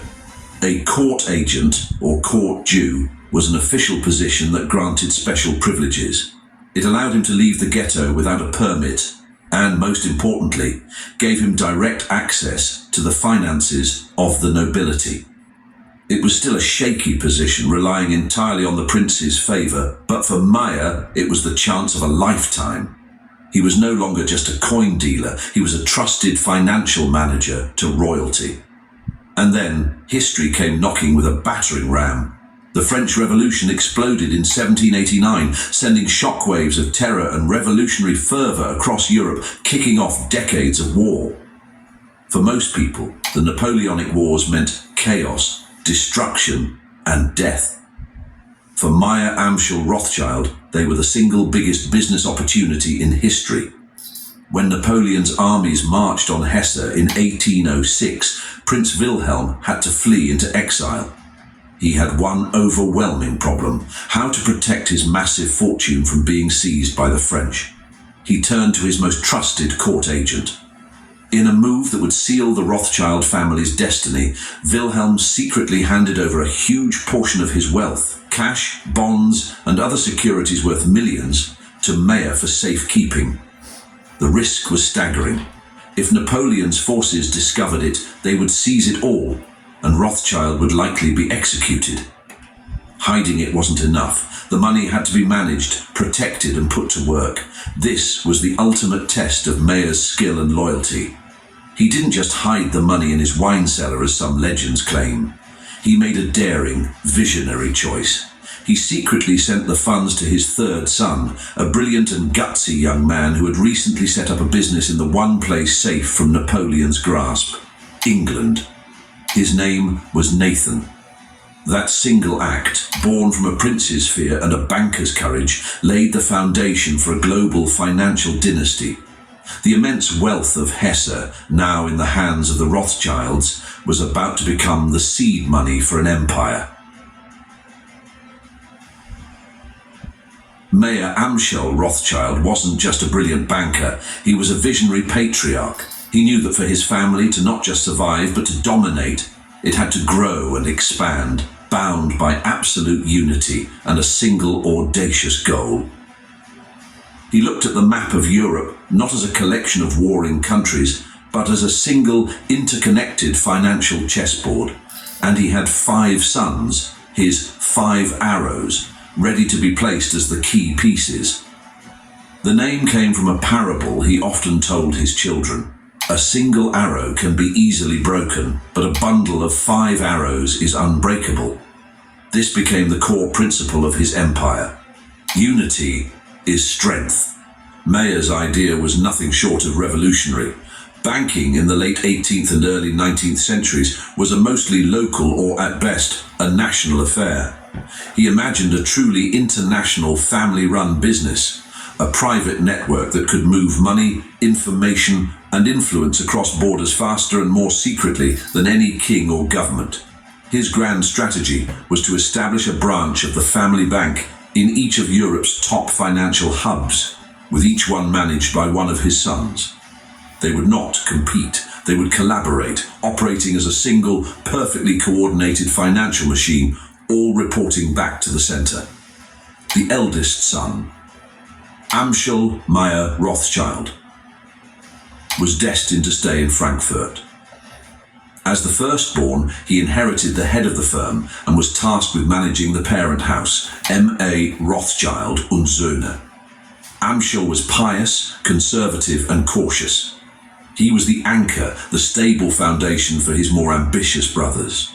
While they took risks in Europe's most dynamic capitals, Amschel consolidated their German operations, becoming the primary banker for the German Confederation and cultivating relationships with dozens of German princes. He was the respected, steady hand at the tiller in their homeland. The second son, Salomon Meyer Rothschild, was sent to Vienna in 1820. Vienna was the glittering capital of the mighty Habsburg Empire, a bastion of old-world aristocracy and political power. Salomon was the diplomat of the family. He was charming, patient, and masterful at navigating the formal, stiff world of the Austrian court. His primary target was the most powerful man in the empire, Prince Clemens von Metternich, the Austrian state chancellor and the architect of post-Napoleonic Europe. Salomon skillfully won Metternich's trust and became his personal banker and the state's primary financier. He funded huge projects, most notably Austria's first major steam railway, the Nordbahn, which connected Vienna to the empire's industrial heartlands. His success was so immense that in 1822, the Austrian emperor granted the title of baron to all 5 brothers, officially lifting the family from the ghetto into the ranks of European nobility. The youngest son, James Meyer de Rothschild, was dispatched to the most dynamic city in Europe, Paris. Arriving in 1812, James was the flashiest and most socially adept of the brothers. He dove headfirst into French high society, establishing the bank de Rothschild Frères. He became a patron of the arts, befriending artists like Rossini and Ingres, and hosting lavish parties at his legendary estate, the Château de Ferrières, which became the epicenter of Parisian society. But beneath the glamour was a razor-sharp business mind. He became the most powerful banker in France, financing the country's recovery after Napoleon, stabilizing the monarchy, and most importantly, funding the massive expansion of France's railway network with the Chemin de Fer du Nord. He dominated French finance for decades. The fourth son, Karl Mayer von Rothschild, was given what was perhaps the most challenging post: Naples. In 1821, he established a bank to oversee the family's interests on the politically fragmented Italian peninsula. Naples was the capital of the Kingdom of the Two Sicilies, but Karl's influence spread far beyond. He managed finances for the Bourbon monarchy, but also for a host of Italian states, and his firm famously arranged substantial loans to the Vatican, which had been financially crippled by the Napoleonic Wars. Karl became the dominant financial power in Italy, operating in a complex and volatile political environment. But the real star, the financial supernova who shot the family into the stratosphere, was the third son, Nathan Mayer Rothschild. Sent to Manchester, England in 1798 with a small stake, he didn't even start in banking. He began as a textile merchant, but quickly used his connections and intelligence to triple his capital. In 1804, he moved to London, the undisputed financial capital of the world, and founded the bank N.M. Rothschild and Sons. Nathan was bold, aggressive, often gruff, and possessed an almost psychic feel for the markets. He was the one who took Prince Wilhelm of Hesse's money and, through a series of brilliant and daring investments in British government bonds, not only protected it, but multiplied it into an even greater fortune. He became the dominant force on the London Stock Exchange. What made this five-brother network so overwhelmingly powerful was their secret weapon: information. In an age when news traveled at the speed of a horse or a sail, the Rothschilds built a private intelligence network that was faster and more sophisticated than any government's. Using a complex system of private couriers, hired ships, and even carrier pigeons, they shuttled financial and political intelligence between their five banks.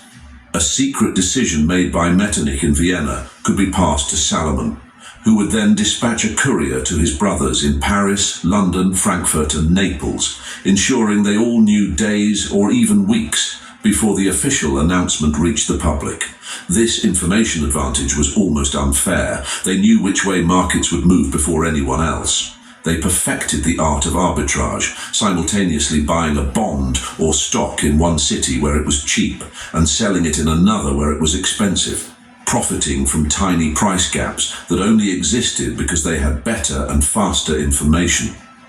They communicated in a coded family language, a mix of Hebrew and German known as Judendeutsch, making their letters unreadable to prying eyes. Their business was their own. They answered to no one but each other.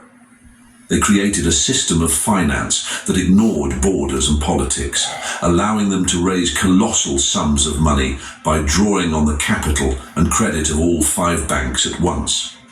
This network was more than just a business. It was a financial weapon. And as Napoleon Bonaparte set Europe on fire, that weapon was about to be put to the ultimate test.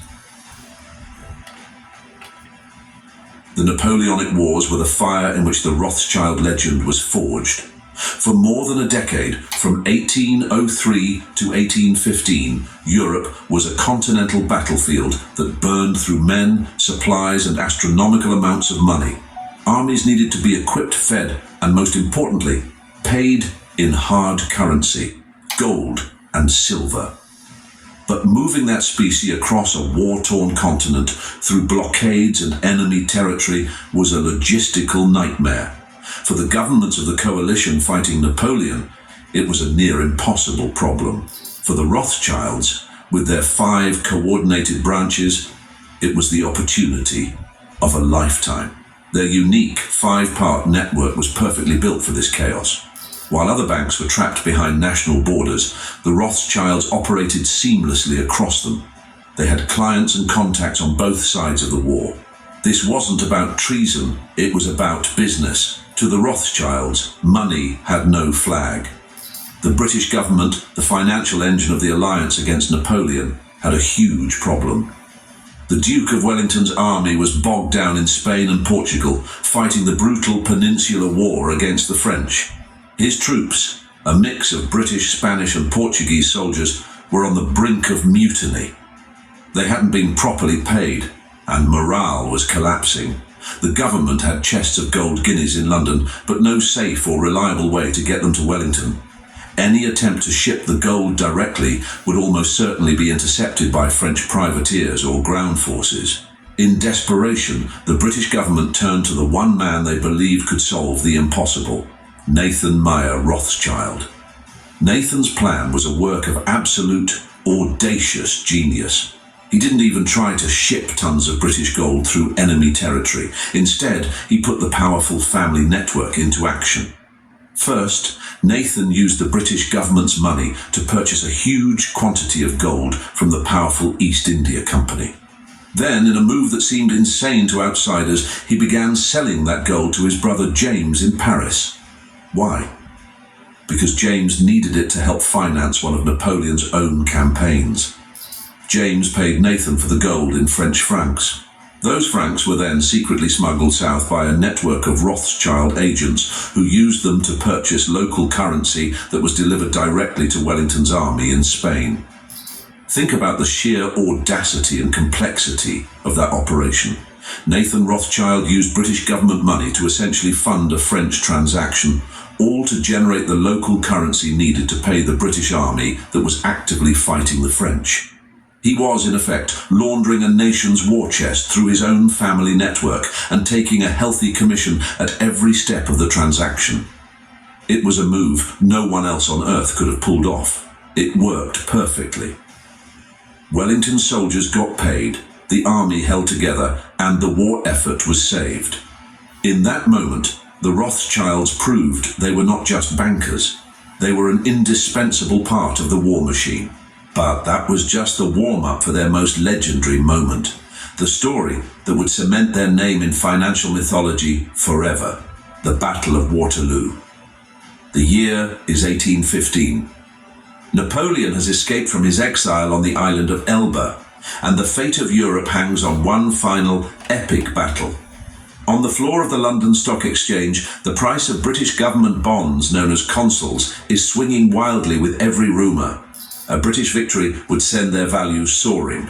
A defeat would mean national bankruptcy and financial ruin. As the legend goes, Nathan Rothschild had his own agent, a man named Rothworth, positioned near the battlefield.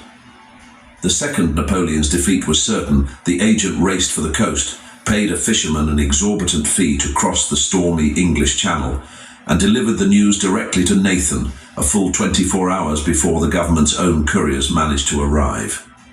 The next morning, Nathan went to the stock exchange, stood in his usual spot at Rothschild's pillar, and with a grim, emotionless look on his face, he started to sell. He sold British consols, and he kept selling.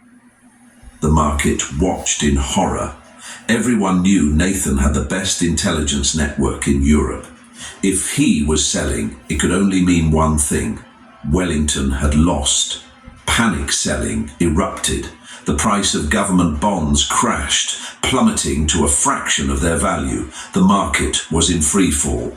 Then, just as the panic hit its absolute peak, Nathan quietly signaled his own agents, who were positioned all around the trading floor.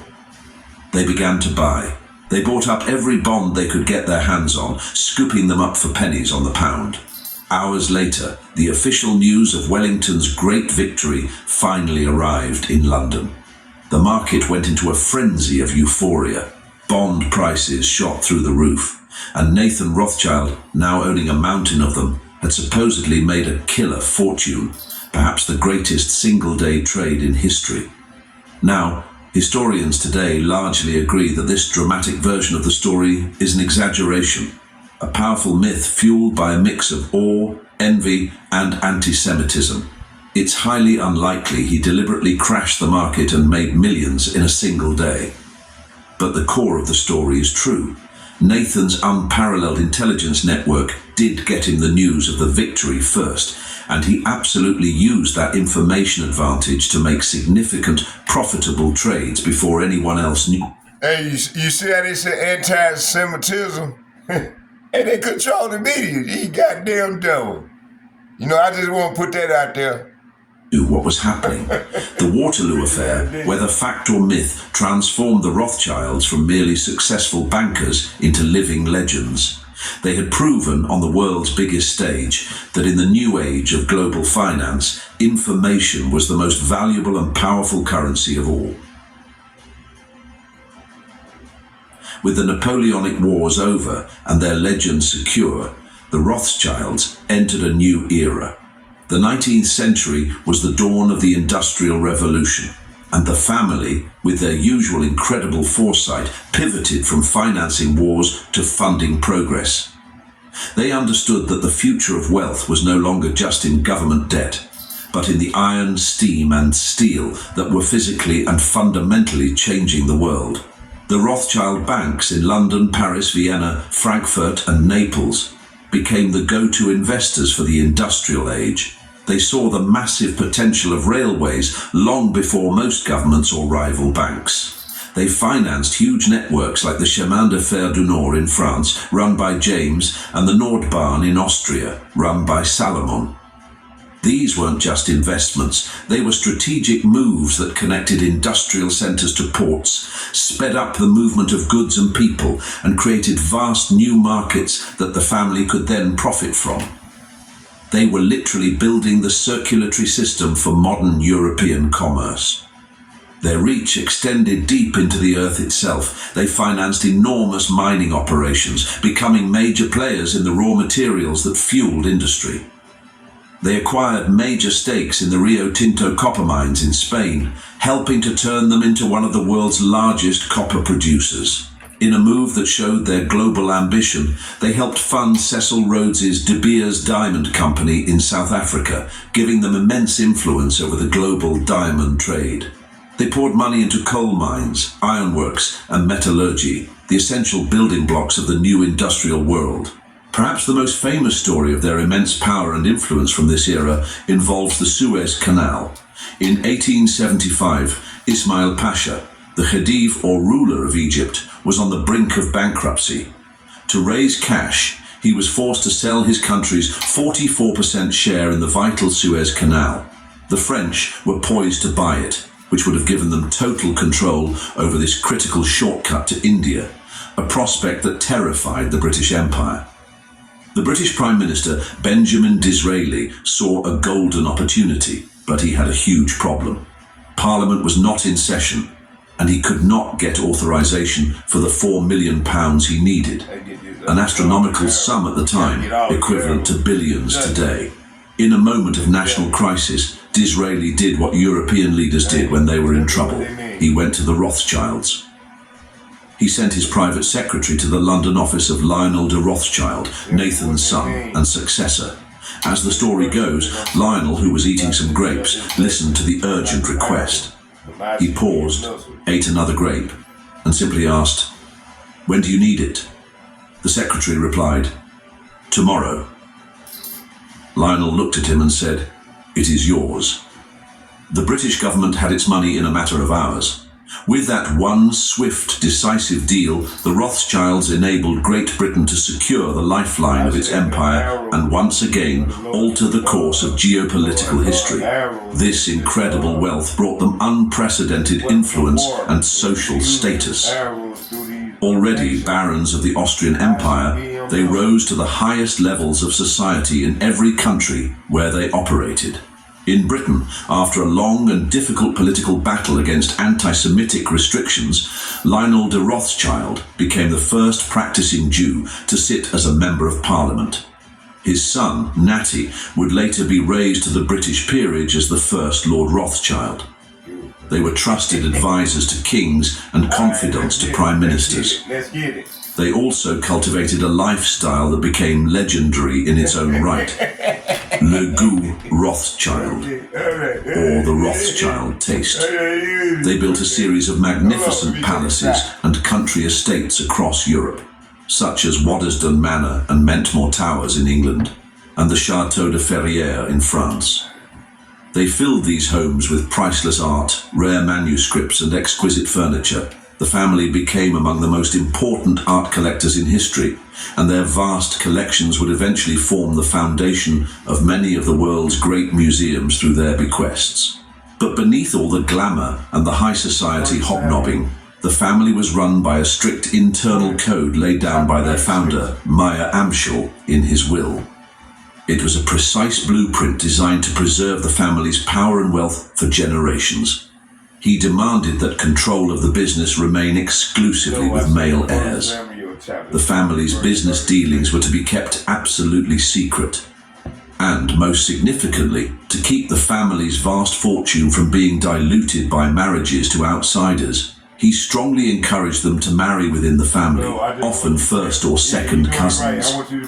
For several generations, this practice of endogamy was common, ensuring that Rothschild wealth remained Rothschild wealth, consolidating their dynasty, but also isolating them further. Through it all, their Jewish heritage remained a core part of their identity.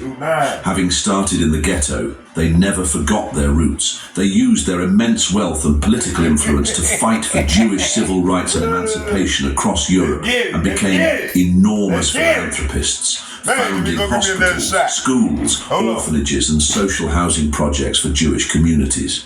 But their immense success, their privacy and their Jewish faith also made them a perennial target.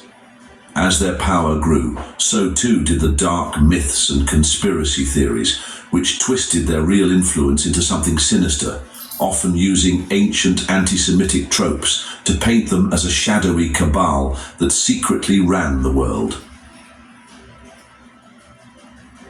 The golden age of the Rothschilds, that unparalleled period of near total dominance over European finance, couldn't last forever.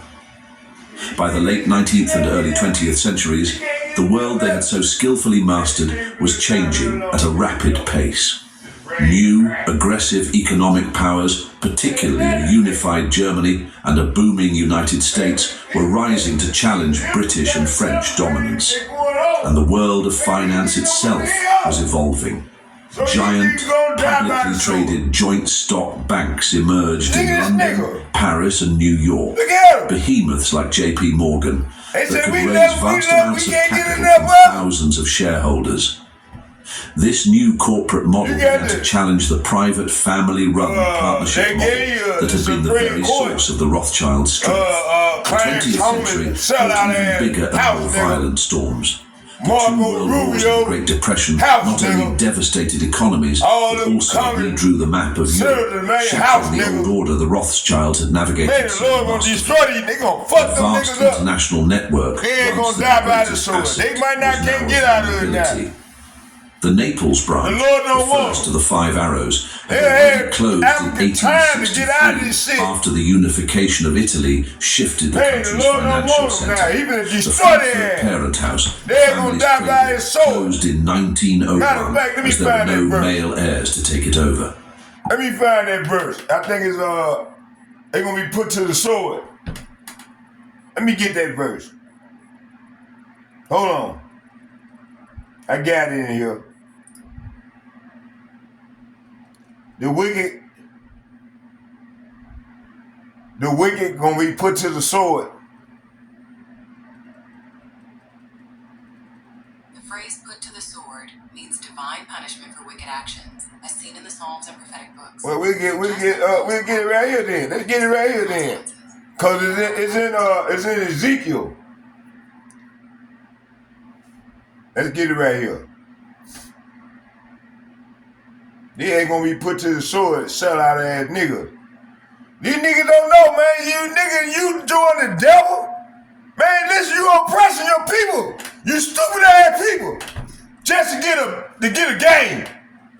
Nigga, you oppressing the poor. The Lord hate that. You stupid ass people. Stupid ass nigga. Negro, Latino, Native American. Marco Rubio, stupid ass nigga. Nigga, the Lord gonna fuck your ass up, boy.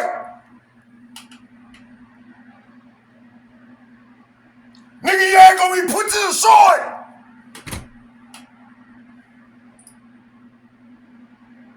Man, they think this thing is a joke. Man, the Lord sent us out here to wake your ass up. Man, even to come, even bring straight judgment on these people. On these wicked ass people. These demons. And you niggas still tap dancing.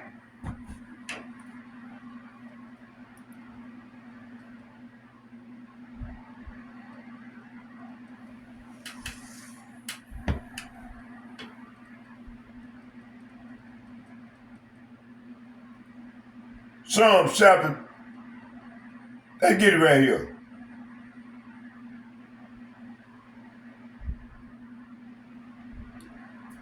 Psalm chapter 37, verse 14. The NIT version.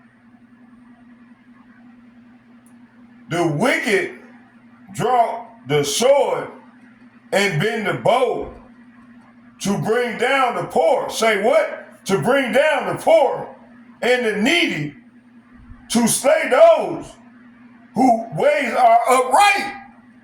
Baby, our ways are upright. And this nigga, these niggas, you know, shut our ass niggas. Come on, Lord. Let's read, Lord said, read it again, son.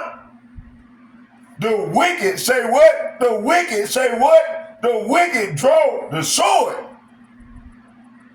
They bend the bow. The bow is I'm talking about these missiles, man, that they got. You know, they got these technology that they can shoot these arrows, like shoot them ICBM missiles, man, and destroy nations. Man, look at them little kids got killed over there in Iran. The school, the innocent. Man, these niggas got to pay. And you got these stupid ass niggas joining this nigga army. Man, you niggas, you go over there and vote. You go over there and get in that army. Man, your ass ain't coming back. Say what? The wicked, Psalm chapter 37, verse 14. The wicked draw the sword and bend the bow. The bow, the silo that the missiles come out of. To bring down, say what? To bring down, say what? To bring down the poor and the needy. To slay those. Say what? To slay those whose ways is upright. Man, our ways is upright. Man, we poor. We ain't hurt nobody. We just trying to live. Survive. Man, you motherfucking devil. Come on, Lord. Wicked ass people. Hey, you niggas ain't crying out. Hey, the Lord gonna fuck your ass out. Now you wicked ass nigga. Man, crying every day. Man, crying every day. Tired of this shit. Y'all think this shit cute? Man, me and my brother, we cry every day. Tired of this shit.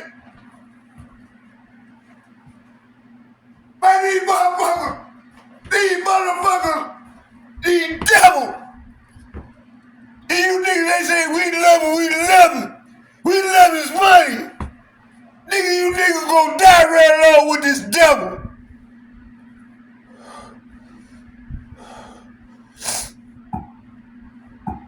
They ain't killing innocent people. Baby. Man, I'm crying for them too. Hey. Man, you wicked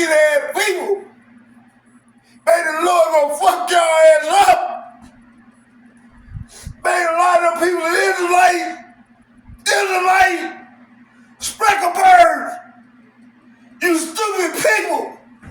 Y'all listen to Esau, let him baby give y'all all this bullshit. Man, we telling y'all this nigga's the devil. We love him, we can't get enough of it. We love his money. Then you niggas gonna die real along with this nigga.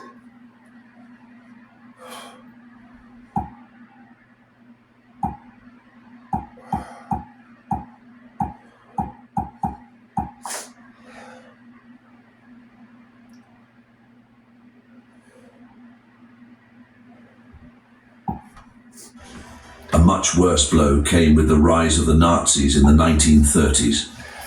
The Vienna branch, SM, was completely destroyed following the Germany's annexation of Austria in 1938. He said, y'all you got God's jewelry. Man, we the Lord's jewelry. Von Rothschild. Y'all fucked up. To sign over his fortune before he was allowed to flee for his life. It was a brutal, catastrophic end for one of the dynasty's great houses, and a terrifying reminder of the virulent anti-Semitism that had always lurked in the shadow of their success. And yet, the family endured. They adapted.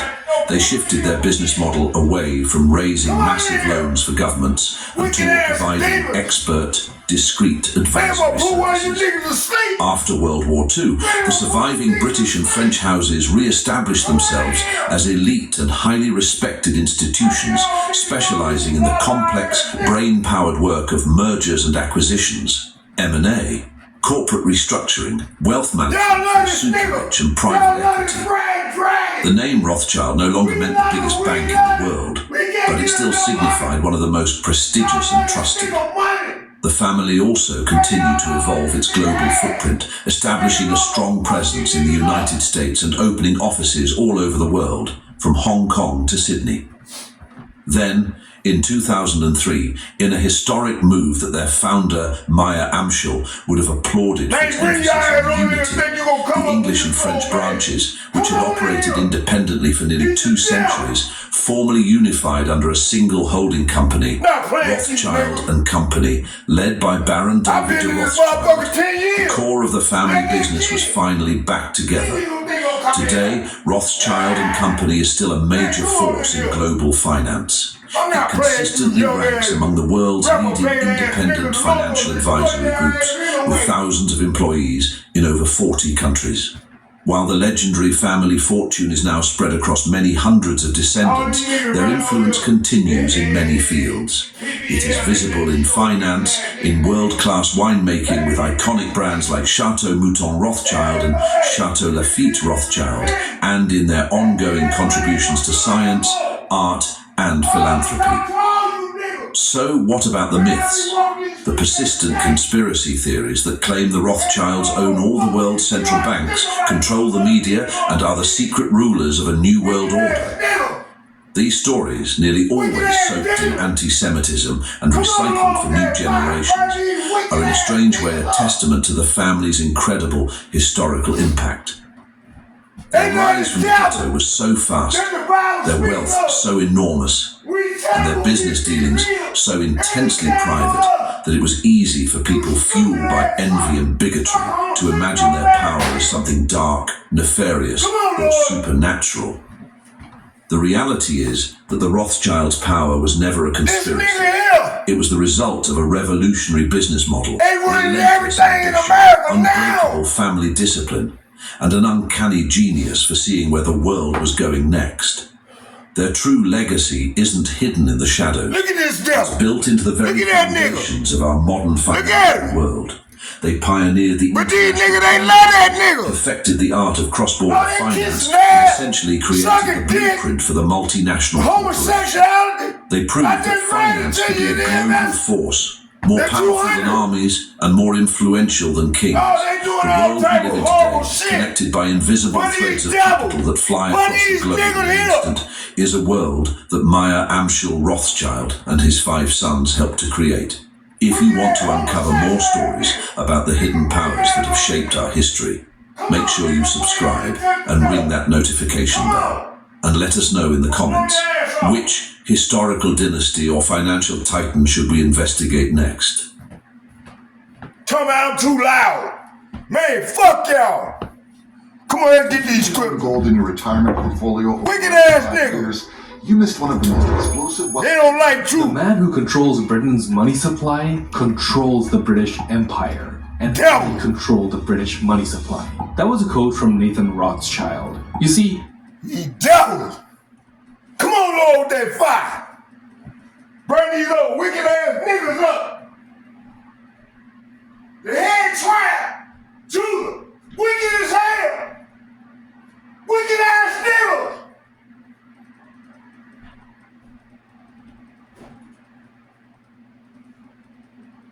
Man, I'm just trying to survive. Man, nigga, fuck you, nigga. The Lord gonna fuck you up. All you niggas. All you niggas. All you niggas, man, y'all gonna meet the sword. Y'all gonna be put to the sword. All you niggas, I hope y'all hear me. I hope y'all hear me, man. You niggas gonna be put to the sword. Real soon.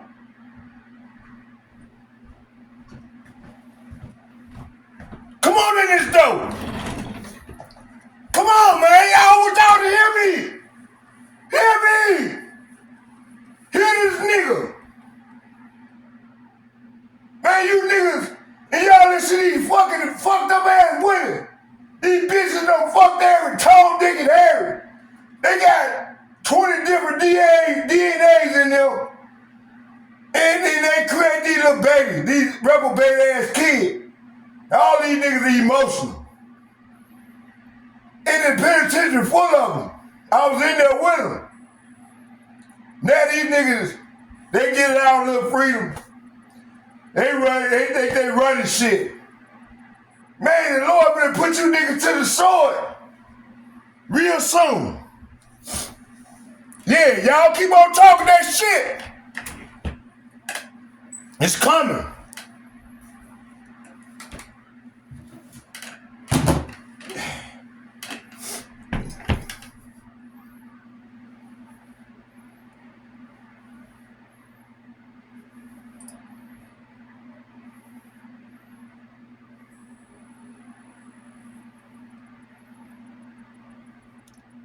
And then they come with the gang shit.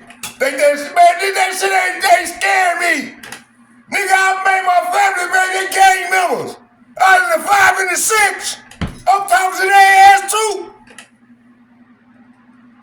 Stupid ass niggas. Some of my families, they here right now.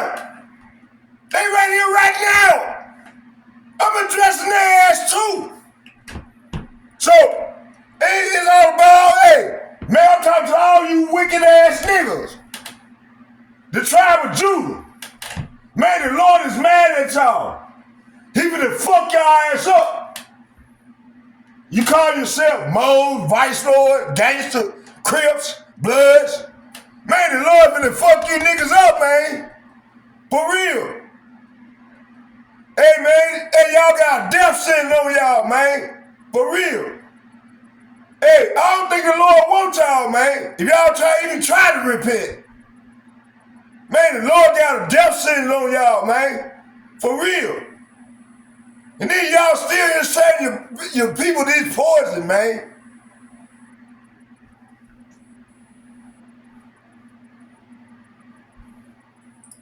You think the Lord don't see what you doing, you wicked ass demons?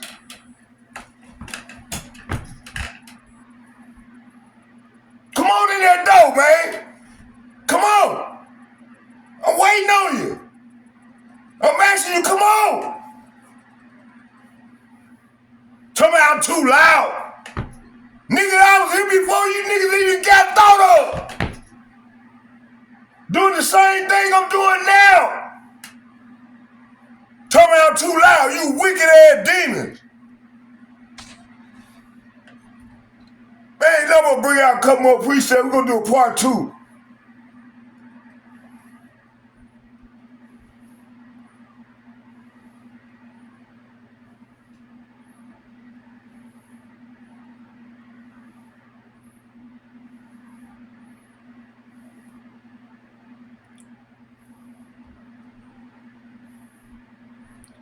Ecclesiastes chapter 1, verse 7 through 9.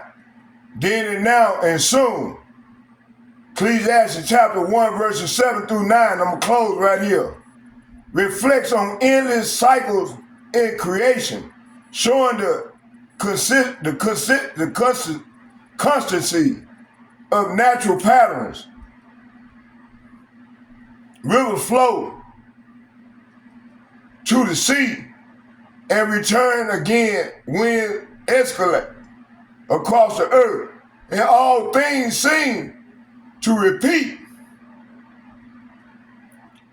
This passage reminds us that both order and fertility in human observation of life without Yahweh Ba'ashem, Yahweh perspective.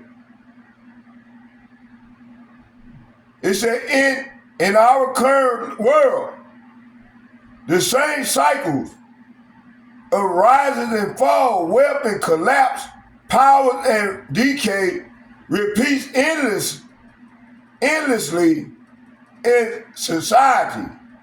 Recognizing patterns in both nature and human affairs help us understand divine principle that governs time and consequences. Ecclesiastes chapter 1, verses 7 through 9. All rivers run into the sea, yet the sea is not full unto the place from whence the rivers come thither. They return again. All things are full of labor. Man cannot utter it. The eye is not satisfied without seeing, nor the ear filled with hearing. The things that has been is that which shall be, and that which is done is which that shall be done, and there's no new thing under the sun. So all the shit that happened, it's gonna happen again. So Solomon observed humanity endless striving. Nothing that achievement and wealth are transcend. Nothing that achievements and wealth are transcend. The human desire is never fully satisfied. Now, modern society mirrors this. Ceaseless consumption, pursuing a comfort and cycles of boom and bust echo the rivers, return to their source. Societal media, politics, and economies constantly recycle the same pattern, showing no ultimate novelty. Soon, the principle warns that the coming fulfillment of cycles in divine judgment, empire, nation, and human system will return to their appointed end. See? So we at the end. You niggas don't even know what time it is. Cycle of human folly and indulgence persist, reminding us to seek Yahweh. See, they can't seek Yahweh because they too fucking corrupt. Wisdom, rather than merely repeat history. Obedience. See, you got to be obedient. You niggas ain't disciplined to be obedient.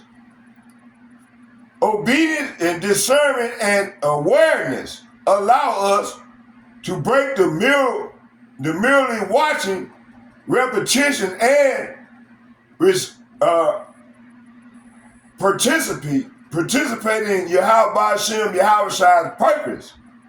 2nd Ezra chapter 7 verse 38.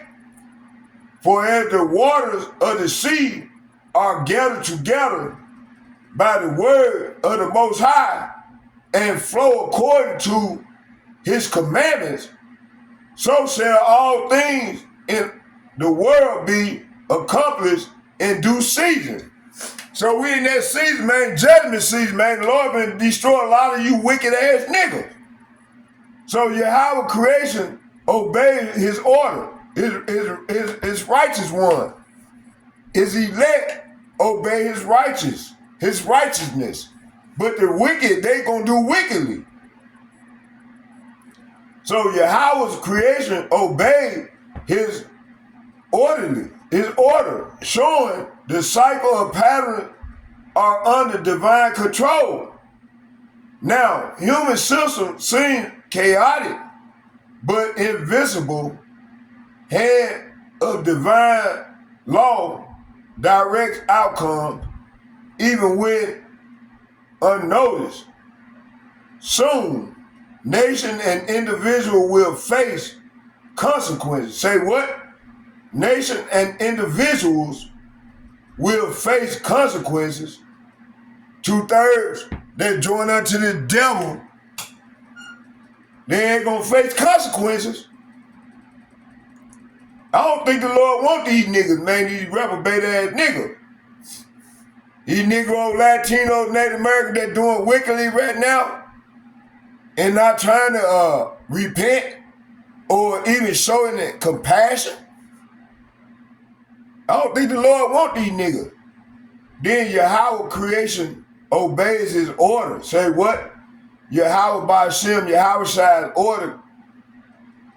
It said Yahweh by Hashem, Yahweh Shai's creation obeys his order, showing that the cycle of and pattern are under divine control.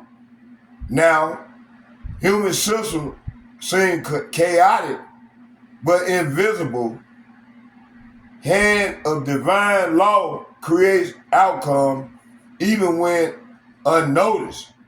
Soon, nation and individuals will face the consequences of these cycles, culminating in justice and restoration. Understanding divine order helps us interpret current societal upheavals as part of the larger inevitable pattern.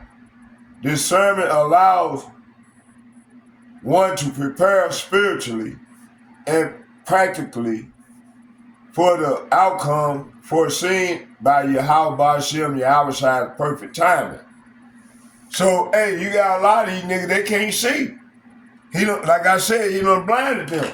Let's go right here. I'm gonna close right here.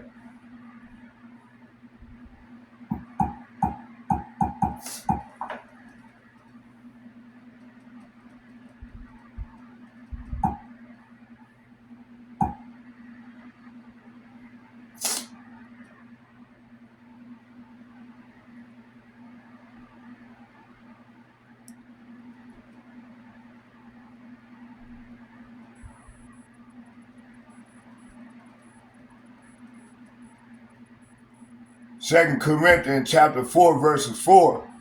In whom the God of this world have blinded the mind of them which believe not. See, a lot of these niggas, 2/3 of these niggas don't believe. That's what the Bible said of our people. Lest the light of the glorious gospel of Mashiach should shine upon unto them. See, so the Lord ain't shining on these niggas. That's why they come to going off and doing wrong. This is the root of cognitive dissonance, spiritual blindness.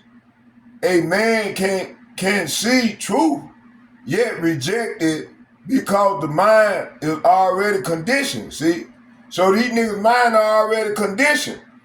The Lord don't want these niggas, because if he wanted them, he would change their mindset. So the God of this world has programmed. Say what? The God of this world has programmed the thought pattern that resists correction. So when truth comes, it creates friction instead of repentance. That conflict is what caused people to justify lies over truth. 2nd Ezra chapter 4, verse 11. And I said, it were better that we were not here at all than that we should come hither and live in ungodliness, say what? Then that we should come hither and live in ungodliness.